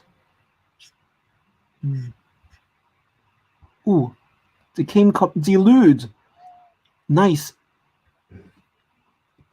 Delude and deduce. So these are the words we know are legitimate so far. These are the legitimate letters here so far. Camchow excluded. Clutch play. Nice. So that's the word that you've got to unscramble. Eluded. Deuce. This is good stuff, people. We've got seeded. Why did seeded not work? Had seeded already. Oh, Camchow might be. I will take that. Yep, and deuced. Nice. Delved.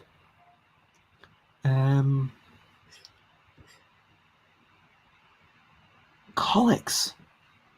Oh, sorry, I shouldn't have gotten rid of. Sorry, remember it's excluded. Yes, we passed the level. Boom! Good work, people. Nice. Cuddle. Educe. What? Educe. I'm lining these up to talk about educe. Wow. Oh my gosh, that was insane. But you did so well. I just want to acknowledge that you people were amazing. Like, you were... Like, we got to level 26. What does... I know GG means good game, but is GGS a thing? Yeah. So, we had Camchow, like, just bringing it up. Lemaine, Game Cupboard, Alex. I'm going to take a screenshot of this. Hold on a sec. Let me take a screenshot and I will put that on my Discord. If you want to join my Discord, then you can type this. Wait, didn't mean to do that. You can type Discord and it will link you to my Discord with a redirect where you can, where I just like to keep track of how far we've gotten in previous games, and I like to let people talk about games or share pictures of cats or food or anything that they're enjoying and just share the love. So if that sounds like a nice place to be. Laughing at my final score because I am a child. Gunwoff 69.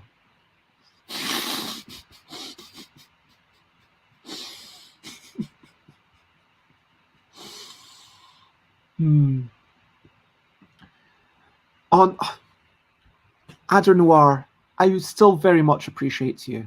Now, we've never done just one game before, have we?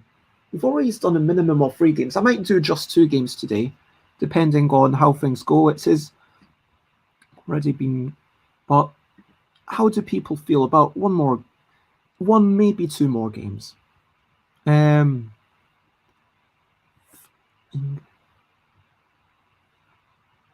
I don't know. I'm just going to... Just 2. The sequel to Just 1.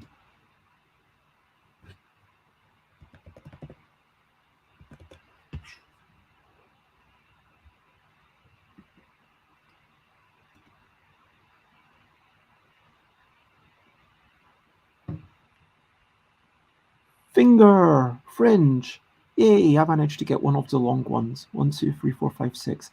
Yeah, when it's 6 letters and you see everything, then that's something that I can do. Rife, we've got Rife, we've got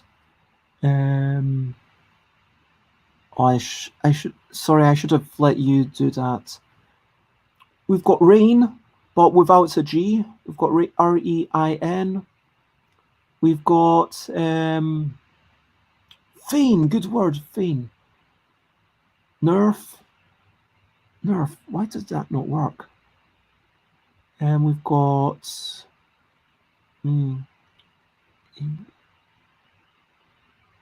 oh, this is really difficult. We've got some 5 letters starting with F or G. Finer, of course, finer.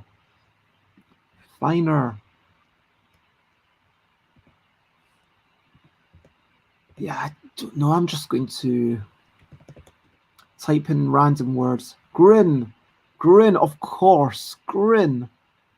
And that means a 4-letter word starting with ring. Yeah. And something starting with F or G. What would that be? Fire. Something between fire and grin. Oh, hello, Dutch Yoda. Lovely to see you. And I hope you are generally well on this Saturday. And remember to stretch your back and take care of yourself. Frig? It could have been Frig. Oh my gosh! It's a little hello, Goblin. Aw. Or Yoda. Because that is. So I will type in continue and you will be able to see the lag.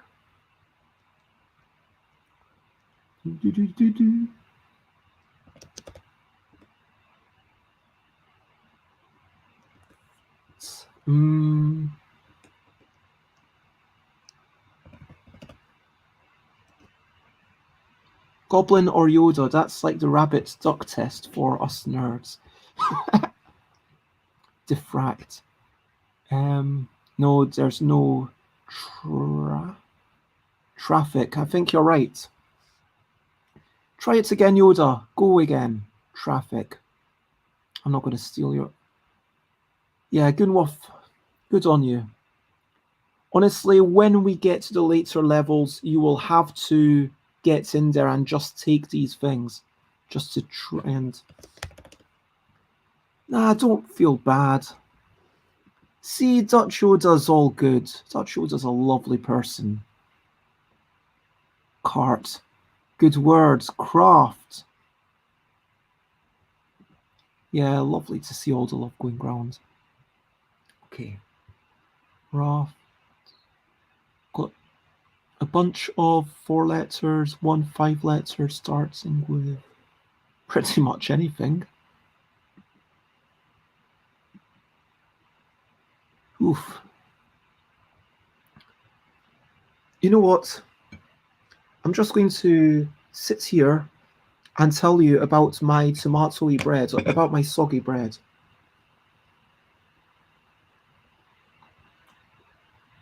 This soggy bread is not unappealing. It would have been nicer when it was hot. Riff. Oh, we hadn't had riff before. Tarf.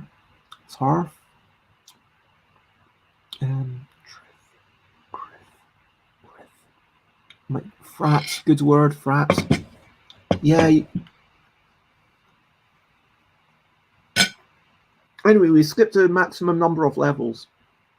Oh, hello, Alex. It's lovely to see you. I'm just finishing off my thing and I'm actually just having some breakfast while we all play this game. And so you've exactly intuited what to do. Just type in what things you can see. And Alex is a lovely person, also from London, who does things. And Alex could... Actually, I'm going to do shouts out Board Game Yogi, who probably last playing... Oh, you were just up to some just chatting. So you did some chatting after Among Us. So I hope your stream went well. Anyway, so we are going up to level 7. And this one does get pretty tricky. So let's see how. So RAN. R or G is the fake. So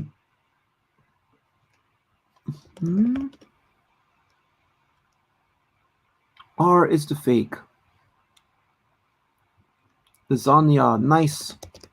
And what I do on this stream is I just show the longest word. So if you're confused by what's going on, I know that just now you can just look at the board on the end, lasagna, but later on, all of these answers are going to be hidden. So it makes it a little bit easier for us as a team, if that makes sense. Snarl. No, there's no R. Remember, the R is fake. Ignore the R, people. Completely ignore the R. If it makes it easier, just look down here. Just look down here. Yeah, the singular form of algae. Good words. We've got aggle.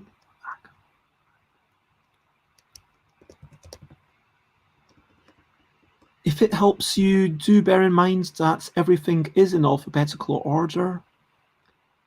Saga, good stuff. Gals, great stuff. La Adro Noir and Dutch Ode. Lana, apparently not a word.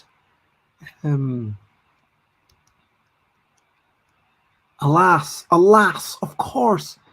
I was trying to work out what that A word at the start would be. Snag! Just at the end. Nice work, Dutch Yoda. And getting us that second skip, so we are up to level 10. Double digits. We can be proud of ourselves. There's no crazy words there, but... Oh, look, you can... There's a little bez. Beat is a possible word. So if someone wants to... Table... bleat. That's a good one. Tail. Almost certainly ballet. Exactly, ballet. So the Z is fake. Ignore the Z. Totally ignore the Z. Don't tell. We've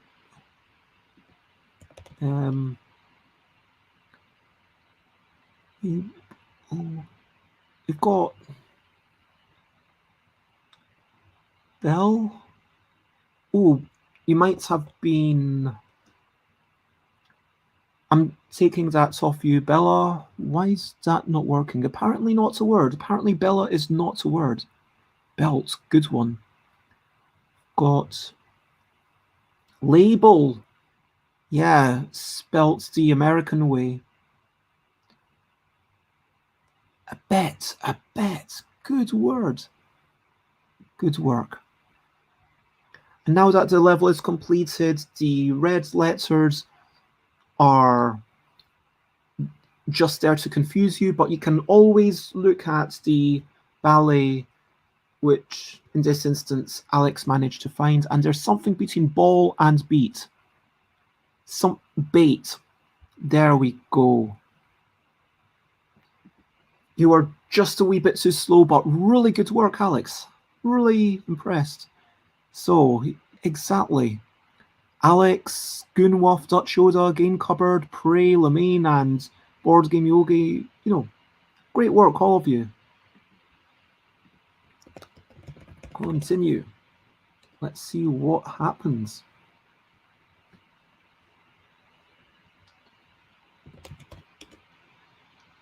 In the early rounds, it's not so bad. Apparently, one of the H, E, L, or P.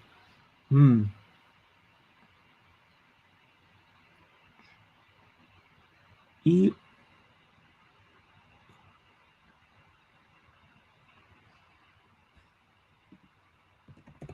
Have we tried line? In which case, E is fake. E is fake.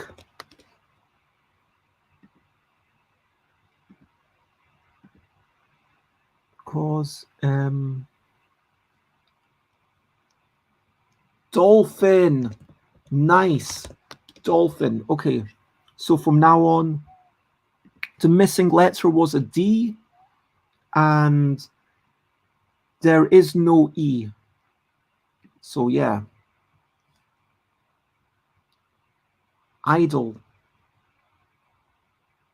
You can always, I try to, even though they don't want you to do this, I try to just ignore the letters at the top and just look at the letters for dolphin, because an H, an I, an N, a P, an L, an O, a D.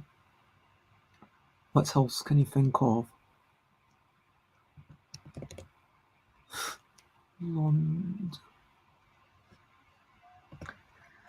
Yeah, I'm just typing random things in the off chance that it might be.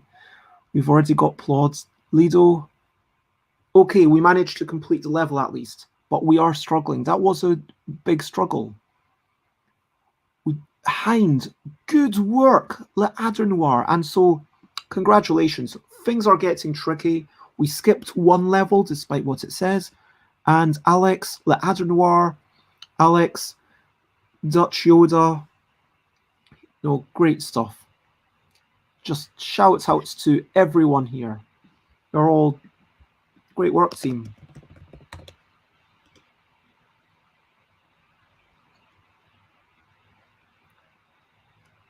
Helped. Okay. Sorry, so does that F is fake in that case? Helmet. Boom.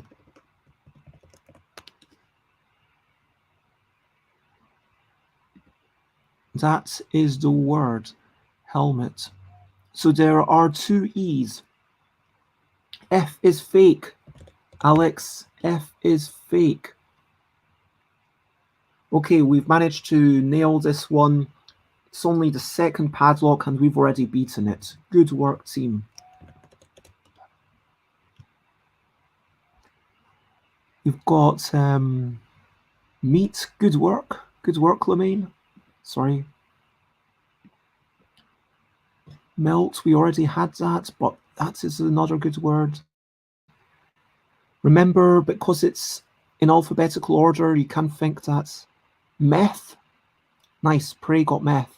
Okay, the final word is going to be something between H and M.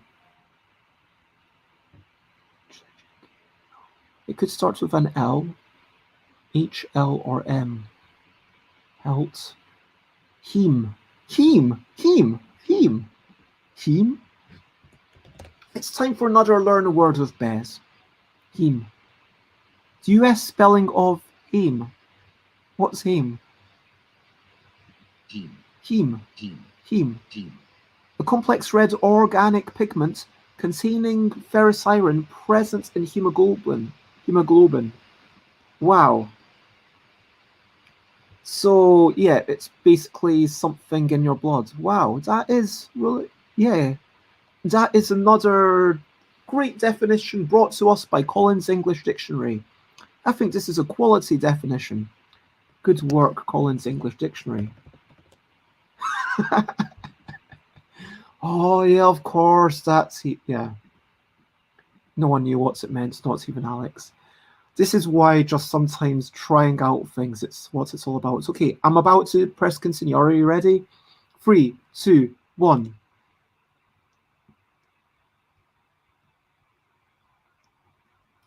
Oh wow. Fake letter and hidden letter and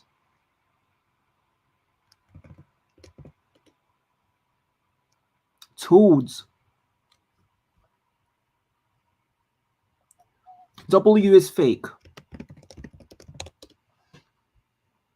Wait, why did town not work? T-O-W. Oh, it's 5 letters minimum. 5 letters minimum. I keep forgetting this. 5 letters minimum. Okay, so what is the fake one? I should be able to work this out.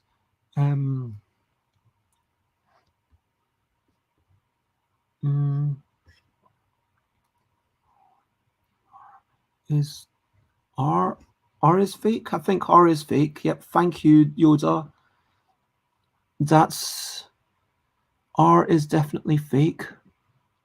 Yoda, just after you reminded us. No, people, R is fake. Do not use the R. Downs. Oh, nice work. Woads. Row. R is fake. Why am I doing that?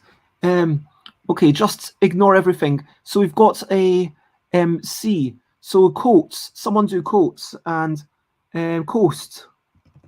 Okay, I'll do coats. Okay, coast. Good one. Snowcat.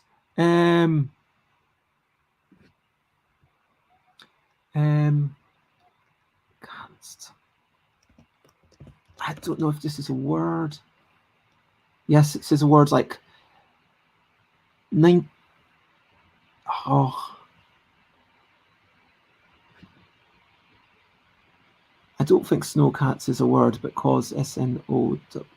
No, there's no black space. But that was still a pretty darn good effort, team. Level 18. I just want to acknowledge everyone who was here, you know. Let's go for everyone like Alex, Lemaine, Prey, Gunwolf, Yoda, Ladder Noir, Game Cupboard, and the Alex known as Board Game Yogi. No, thank you, everyone. Let's call this one the final game. I'm going to do one last game and then we will, well, I will finish up. I'll do a quick recap and then I will, yeah. And congratulations, Prey. You've done really well. So let us, exclamation mark, restart.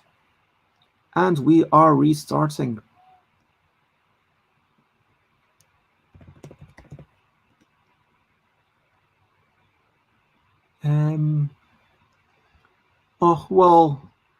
Sorry to take that from you. But lots of love, Gunwolf, and have a wonderful time. And thank you for joining us. Bob, boiling, nice. Boiling was a solid word. So we've got boil, we've got,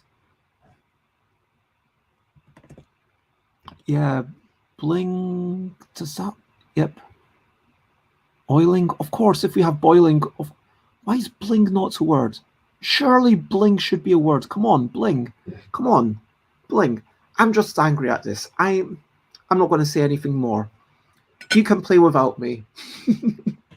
We're still going to win. I mean, it's level 1. I'm just going to take this as an excuse to have a wee bit of, oh, come on.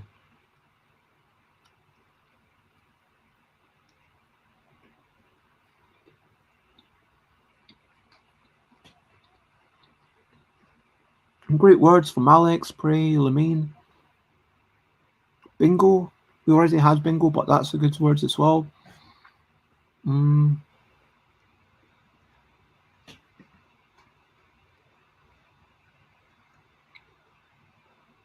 HIJK element. Let me just double check. Bling is definitely not a word according to this. I just can't get over that. I'm just like, come on. Let me.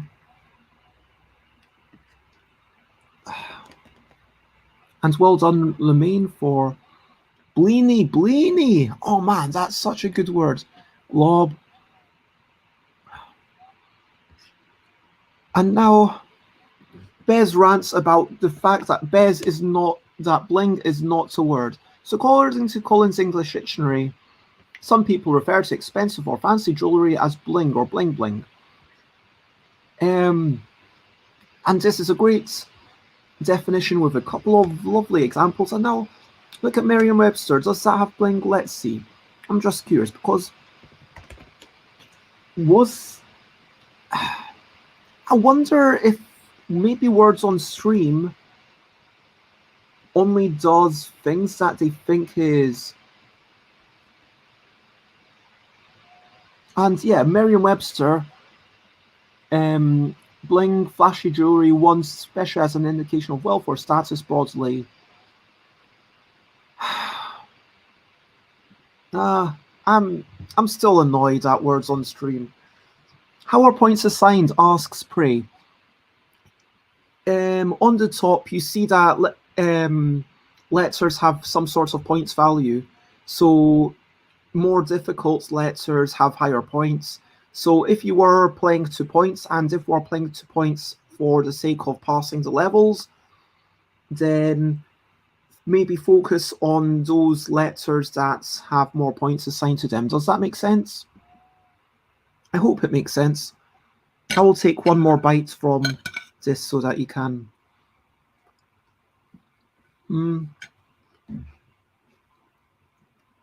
Okay, cool. Well, let's continue. Continue.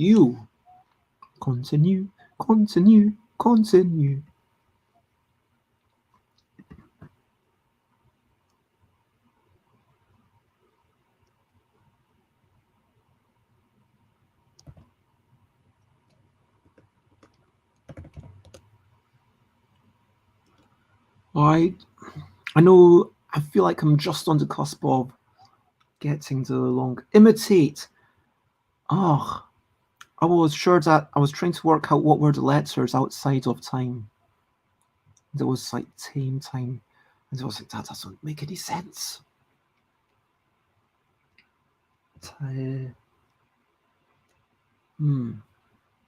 Teat. Good word. Mat. Great words, Alex. Meat, nice. Mites, like a wee insect, yeah. Good word. So we've got something between meat. We've got at least 2 more things starting with an A. M. With an M. Oh, we already had met, sorry. Emit. That's a nice word. Like the radiant light that was emitted from the lighthouse. Meta. Good word.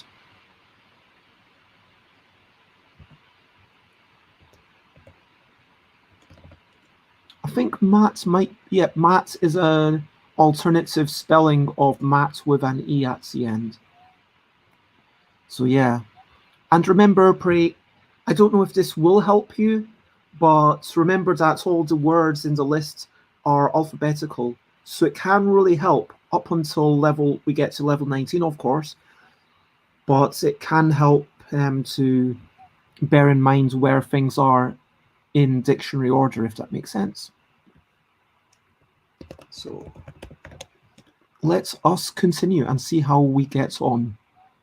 Can we beat our previous best?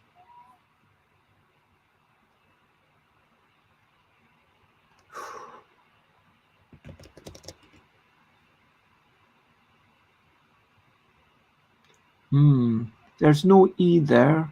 Oh, there's no second S. So that doesn't tell us anything.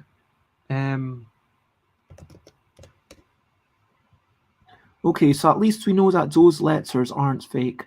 And also I have noticed that when I might see an exception at some point, but when there's 2 of one letter, I've never seen that letter being the fake one. Cigar. So it's either the I or the C is fake. Or the G, yeah. Yeah. Corsair. So, yeah, Corsair. Remember, it's all about that.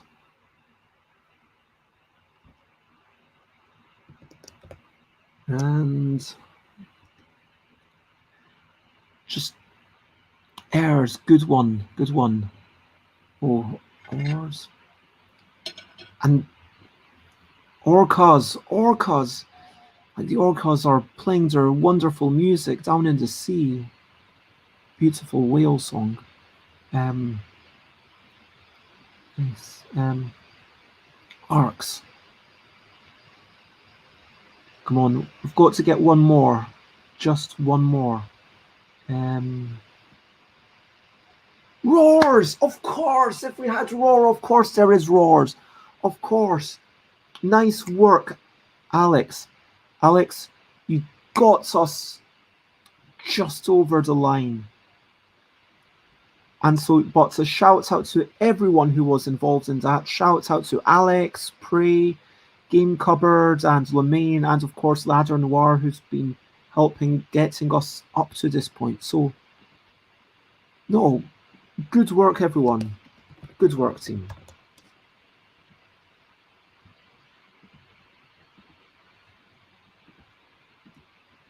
Okay. Oops. You've still got rims, RIMS. So R or M is fake. R or M is fake. R or M is fake, so definitely don't do both of them. M is fake.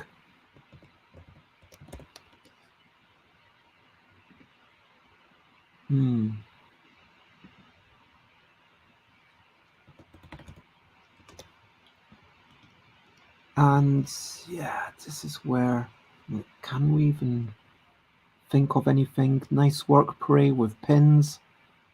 We've got a P, R, N, O, I, and S. Prenoise. Spin, good work. Irons, which means that I'm going to steal the iron.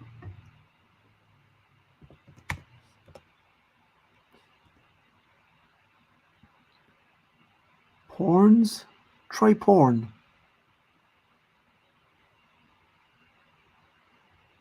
Rawson? Don't know what that means. But someone do porn. P-O-R-N. Come on, people.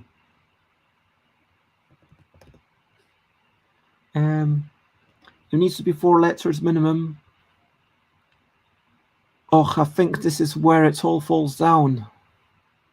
Yeah. I just cannot see anything.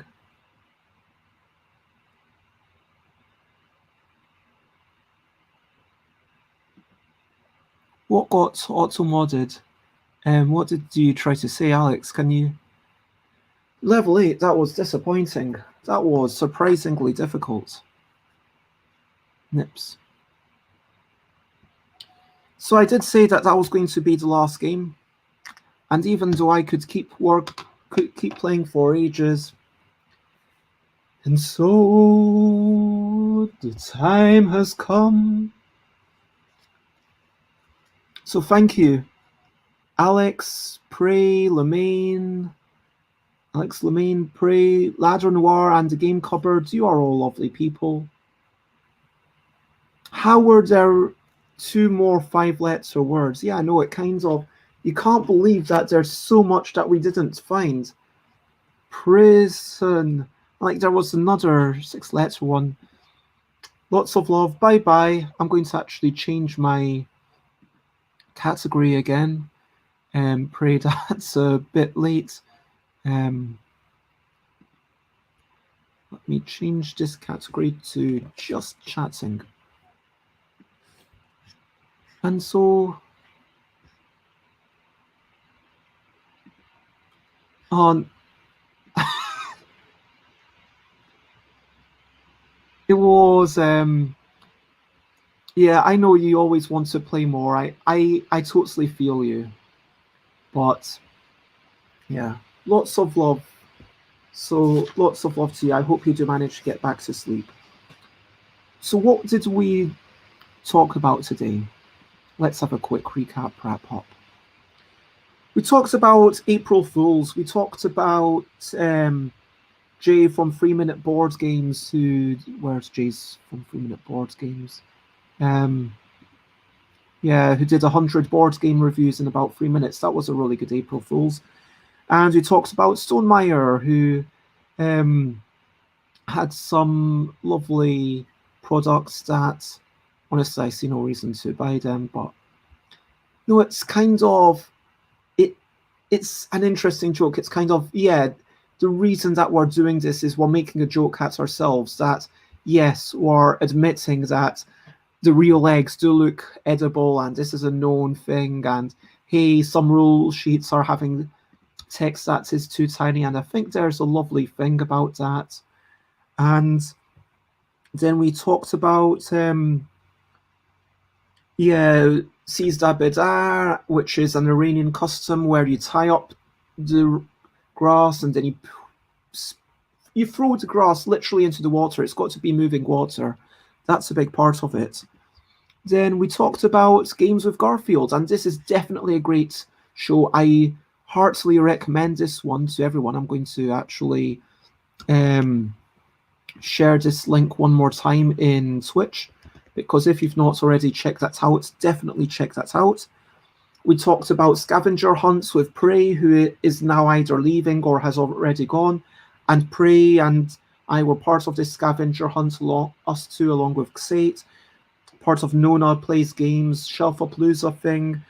We talked about board games versus video games. We talked about Board Game Arena and Arkham Horror, and the fine line about where sometimes you don't know information, and sometimes rules are being enforced. And I think that those two things, to my mind, make it more video game-ish. Do you know what I mean? Also, the other thing about a video game is like the whole time constraints, like especially when it's Twitch reactions, like shoot 'em ups or something like that. That could only be done as a video game. Some people mentioned, well, Alex mentioned code names, and I think it was Scrappy Kid mentioned Psyche, and there was Jackbox. I need to definitely do that, and then to download that, and then we talked about words on stream, which is a lovely thing. And then meant to actually talk about this stream generally, not just this stream, but generally, because my streams have been getting longer and longer. It's been getting to the point where 2 hours is kind of the default, and it generally runs on a little bit longer. And actually, the past week, it's always been longer than 2 hours. I think maybe the one with Dina was the shortest one this week, but then I had like a couple of 3-hour streams. I had a 4-hour stream because I just got so hooked into words on stream, because it is really good fun, and I'm not denying that, and it's really nice having these people around. But then why do I stream? And that's the key thing. Like, this is the key. It's a difficult question to answer, but all the time when you're making something, when you're doing something, frankly, whatever you are doing in life, it's all about why are you doing it and why. Like, am I eating this because it's tasty? Am I eating it because I enjoy it? Am I eating this bread, even though it's soggy and a bit cold, because I'm feeling guilty about letting food go to waste? Do you know what I mean? Like Ladro Noir. I'm kind of enjoying it, so it's all good. But then at the same time, earlier this week, I think Shem Phillips would be happy to come back on for more than an hour. But then I know that Nuria from Nuria Casellas, the publisher, and also Ellie from Ellie Dix, and also Peter Blenkarn, based on when Peter Blenkarn sometimes leaves. Like, if it is 1 hour, and if it's like, yeah, this is going to be genuinely 1 hour, then I can have a different sort of guest. Like, I've had Jamie Stegmaier on my podcast, lovely person to chat to, and there's a big thing of, hey, 1 hour is the maximum, and it's like, okay, I respect that, and I'll work to your time. And I saw in a recent blog, Jamie has said that Steve decided to make it half hour. Obviously, Jamie's coming from a very much a point of privilege, where Jamie's getting all these requests to chat, and Jamie's more of an introvert. So if Jamie's going to stream, then it's very much a self-serving, I'm doing this to promote myself, I want more people to hear about me. And it works. And do I turn this into a sort of magazine where, okay, for the first hour, we will have these people, and then I will play this? Or is it fine to say, hey, you know what? Sometimes the stream is just going to be an hour. That's the question. This is a really good question. Like, let's say I have a day, which I'm actually going to double check. Where's my Facebook? Because I remember Nuria, Shem, and Ellie, and I wanted to have a group which was full of people who had published, designed, basically taken a game through that process. Oh, and I also invited Peter and Lewis Shaw. So then the question becomes, firstly, the more people you have on, the longer it quite often feels like it needs to be.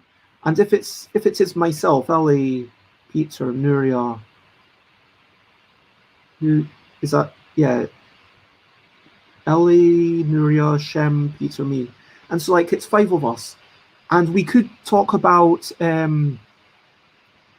publishing things. But that would mean that those days need to be like, okay, this is going to be a hyper-focused show. This one's going to be a hyper-focus because 2 of our guests feel the need to leave early. Or, alternatively, knowing that Shem is going to... But do I say, okay, sometimes the guests leave and then at the end, because I want to carry on chatting, maybe we carry on chatting, maybe it's an after show. Because that's what I did on Monday and Tuesday, where I was like, it's an after show. We're going to now play Words on Stream. And I really like the chat. I really like the... And that's the constant thing in my head. I'm not expecting anyone to have the answers, but I would love to hear what you think, because it starts at 10, but normally takes a wee bit longer for people to pop in. My favorite show so far, without a shadow of a doubt, was episode 300. I felt like that was really good. I had all this energy from different people every half hour. Is that a thing that I could do regularly? Could I say, okay, for this first hour, like let's extend it slightly. Let's say for the first hour, we will have these people. For the second hour, we'll have these people, but we will keep it. But then you don't have a continuous train of thoughts. It's like, what's the point of this thing? Is it that I want to do a lecture type thing? Is it because we want to actually gain knowledge? Because let's be honest, if we want to gain knowledge, if we want to learn from each other, maybe having this constrained time would actually be a really good benefit. And so if you've watched up until this point, I'm really interested in what you have to say. If you've... and so that is it. Anyway, if you've enjoyed this, and please don't hold back on your opinions. I am stuffbybez.com, stuffbybez.bigcard.com. I should probably take that out. Twitter.com/stuffbybez, Instagram.com/stuffbybez, Twitch.tv/stuffbybez, where I stream every day at 10 a.m. UK time for the next 68 days. YouTube.com/stuffbybez has all my old episodes, and join the Discord where you'll be redirected and you will be able to share all sorts of lovely things. I want to say thank you, everyone. You have been super lovely. Lots of love to everyone. And whatever you do, do it with kindness. And Alex says, you may have enjoyed this a bit. What is this? Do you mean Words on Stream? Okay. Because I asked for feedback. 5 out of 7, 6 out of 7 if you had rice.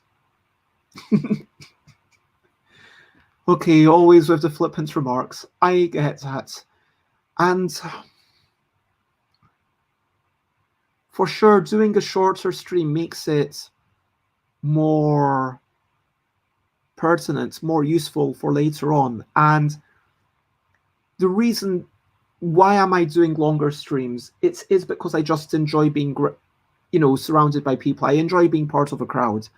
And even though genuinely, if anyone that I knew wanted to jump in on video today, like during the chaotic shenanigans during the Fridays, if you ever want to jump on video, so like Ben and Kelly Lee, if you ever want to join me, I know you're working, but maybe you want to jump in for 20 minutes or something, we can definitely put a cap on it. So it would be like, okay, let's talk about what's been your recent highlights, and then boom, thank you for sharing that with us, and it's lovely to see you, and hey, here's a quick shout out to your channel, and back you go to the comments, because I understand that talking and stuff is a bit of a greater commitment.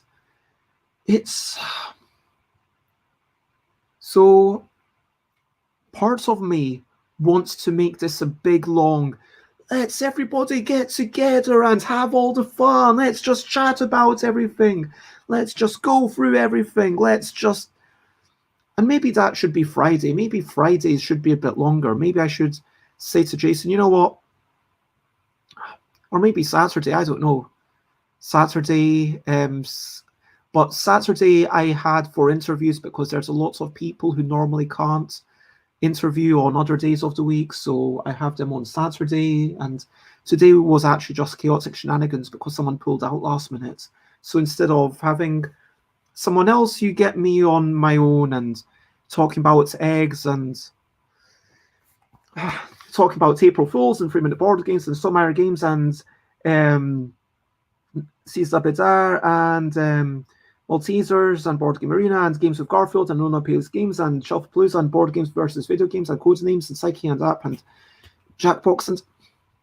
But it is because of you. It's because of everyone around here. It's because of the occasional comments that's like, you know what? Wow, there's actually people listening.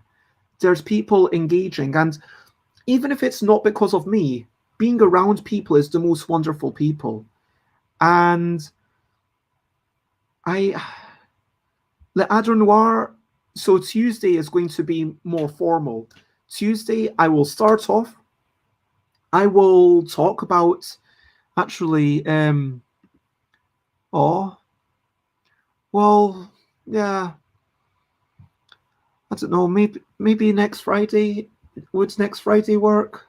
I mean, I'm not trying to put you on the spot, but if it doesn't work, that's totally okay, but this is for everyone that I know. Look, Le Adre Noir, I don't quite know you well enough yet. I've seen you. You seem really nice, but I've seen Ben and Kelly on their own streams, and so I've got more of an idea. Le Adre Noir, I checked you out on YouTube, and you had 0 videos, so I've got no idea who you are. But you know what? There's going to come a point where it'll be like, yeah, please join me on the Fridays. But anyone. If you want to join me on a Friday, please do. So just thank you everyone for keeping me company ultimately, because especially in this day and age, I think that, how should I put this? We are in lockdown, at least in the UK. I am expecting to be able to, in a few weeks, by start of next month, I will be in London. When I'm in London, I might be meeting people in the garden. I might, meet people in a safe manner. But right now, even then, like, this streaming over the past year has been so good for my mental health. It's given me a reason to get out of bed, frankly. It's given me a reason to get up in the morning. And there has been like one stream from my bed, but let's not talk about that one. And okay, that's totally fine, and lots of love, sincerely. And you're always welcome on the evening streams. And I think at the start I talked about my streaming, and I talked about thinking about doing an occasional evening stream, because I already do Tuesdays every Tuesday 8 p.m. But I think I'd like to do a second one, and lots of love to you too. Oh yeah, we talked about Prince and Plays. I never put that there. But yeah, Beluga Bliss and like Prince and Oh, thank you very much. But no, thank you to all of you, because no, seriously, might not have I might not have been able to make it through. So like, massive shouts out to Alan Houghton, who no longer joins, and I might actually take them off as a moderator at some point. But massive shouts out to Xate, who's still popping in occasionally, but now working for Board Game Arena, which partially because of me, which I feel really happy about, and I'm not going to shut up about the fact that I. But obviously, it was Sate who was a good person for the job, and I do want to acknowledge that. But Sates, from the early days, from what was it, like episode 20 or something, Sates has been here until like episode 300, like 6 days a week, always being here to support me and being such an amazing moderator.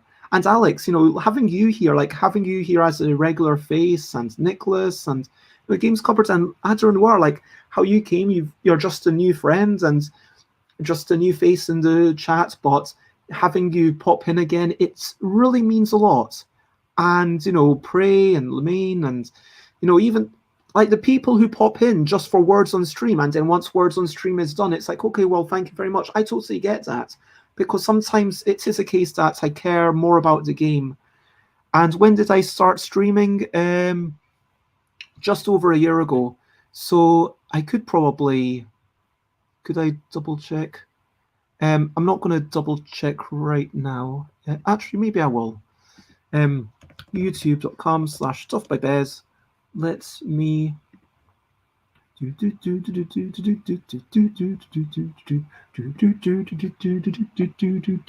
sort by oldest. Okay, so we've got some old things, and then let's see if it shows exactly the date. Oh, but this wasn't the first ever stream. I would have to go on Facebook for that. So that is facebook.com/thingsbybez. And yeah, so I started off streaming with Sally Jones, and it was just after Aircon. It was a Tuesday after Aircon, whenever that was, like 9th of March, something like that. You don't need to know the exact dates. I'm not going to let myself get distracted. It was over a year ago. But as for the daily streams, when did I start doing daily streams? It was about 337 days ago. So, but then I did 300 days in a row, and then I took 5 days break between episode 300 and 305.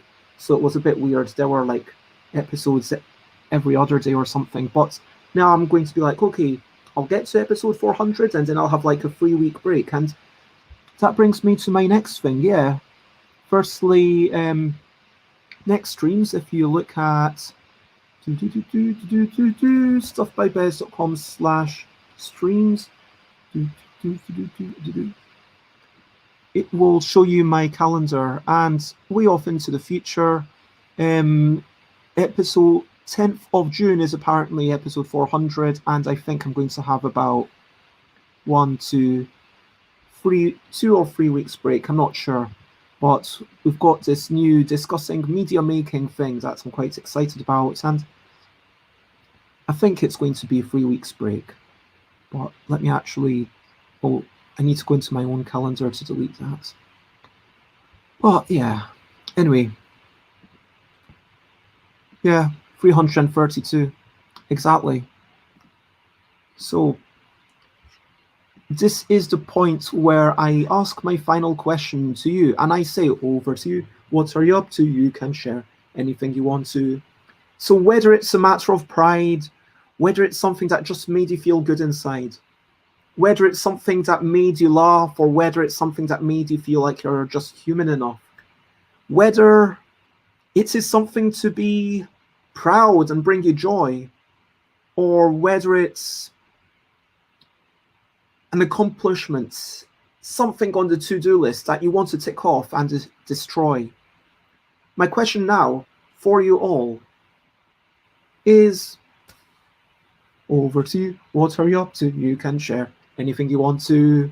So yeah, there we go. Um, I am going to be finishing up within the next, definitely within 5 minutes, and heading off to a picnic, putting on clothes, and enjoying the day because we are having a family celebration of the day after Caesar Badar. So that is what I am up to. Thank you very much. That is lovely of. I'll take that as a compliment. For me, yeah, today is going to be a gentle day. I will probably do some more writing in the evening. I've got a my thing is scheduled on Board Game Geek to come out, so I don't. Even if I don't do anything today, it's all good. Tomorrow I'm going to be coming back and I'll be reviewing some comics. I'll be reviewing some comics by Sam Logan, Ryan Estrada, and Scott McCloud. And there'll probably be a wee bit of chaos there. On Monday, I'll be meeting David Murcutt, who's a teacher gamer, and we'll be meeting and chatting for quite a while. On Tuesday, it's going to be a discussion, an in-depth discussion about development in board games with Rita Modell, Alan Paul, and Matthew Dunstan. That is my fortnightly thing. I love these people so much. Oh, that reminds me, I need to work on the numbers for Dinosaurs Love Spicy Pies. I was going to do that today and try and, yeah, of course, we can all enjoy our day today. Next Tuesday evening, I'm playing a couple of short word games, Nano Muckle, Micro Muckle. Wednesday, I'll be making games on my own, just sitting on my own, trying to be productive, and you can watch that process. Thursday, I'll be meeting a English-Japanese translator, and Friday, as always, is Friendly Friday Forum. Everyone is welcome to jump in and do all sorts of stuff. So, hello, legends. It is lovely to see you. Thank you for joining. I am unfortunately just wrapping up, but it says over to you. What are you up to? And Le Adro Noir says, I had a nice cafe lunch with my family in the hills today. That sounds super lovely. If anyone else, and also I should say there is an accountability buddy. So for those who are trying to do something, had some sort of monthly goals, how was your last month? For me personally, I did have sugar on a couple of days, but last month I was very low sugar. I generally brush my teeth. I'm continuing to walk every day. This is becoming more and more like an exercise where, okay, even just going, I'm starting to feel like I want to do longer and longer things, but I think that I'm going to start alternating between a longer walk and exercise in the house. I feel like that would be a good thing. Oh wow, it's almost 2 a.m. That's crazy. Well, I mean, I'll be finishing up within the next 2 minutes. So yeah, I've already talked about that. I've already asked you share, spread the word, please, if you would. And if there's nothing else left to say, then let me check who is. Oh my gosh, there's hardly anyone around. Okay, you know what? I am going to warn you all. I am going to raid Robotron, but it is not family friendly. So, Robotron, for those who don't know, is John Robertson. John Robertson does the Darkroom. And brilliant energy. There are swears, which I don't have on my channel. So if you are watching my channel thinking, I love this because there are no swears, then please don't follow this raid. But if you are okay with an occasional, when I say occasional, I actually mean frequent F word or that kind of thing, then, but it's all good and it's all friendly and it's very inclusive, which I really like. So, lots of love to you, Alex. I take it that you're not okay with swears. So lots of love. Bye-bye. Bye-bye. And Designer Cardboard says, it's been a quiet couple of days around home, so been going hard on game design. Now my brain hurts, so taking the night off. You do you. Yeah, you need time to recharge. You need time to recharge. And so please copy-paste some of this or all the entire thing. I'm just going to copy-paste the whole thing myself and feel free to pop it into chat. And now we are raiding Rob Tron. Fair warning. Here you go. So, lots of love. And the last thing, as always, that I'm going to tell you is bye, bye, bye, bye. This is a goodbye song. Bye, bye, bye, bye. Thank you for watching along. Bye, bye, bye, bye. This is the end of the show.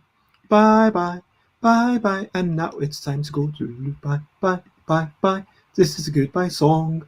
Bye, bye, bye, bye. Thank you for watching along.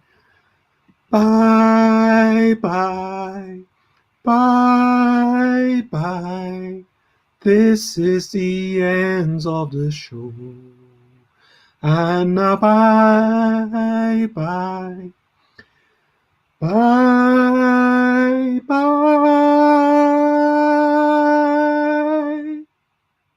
And now it's time to go. Yeah, suitably chaotic, doesn't even make sense by message. I appreciate that. Bye-bye. Bye-bye. Bye-bye. Bye-bye. Lots of love. Bye-bye. Bye-bye. Bye-bye. Bye-bye. Bye-bye. Bye-bye. Bye-bye.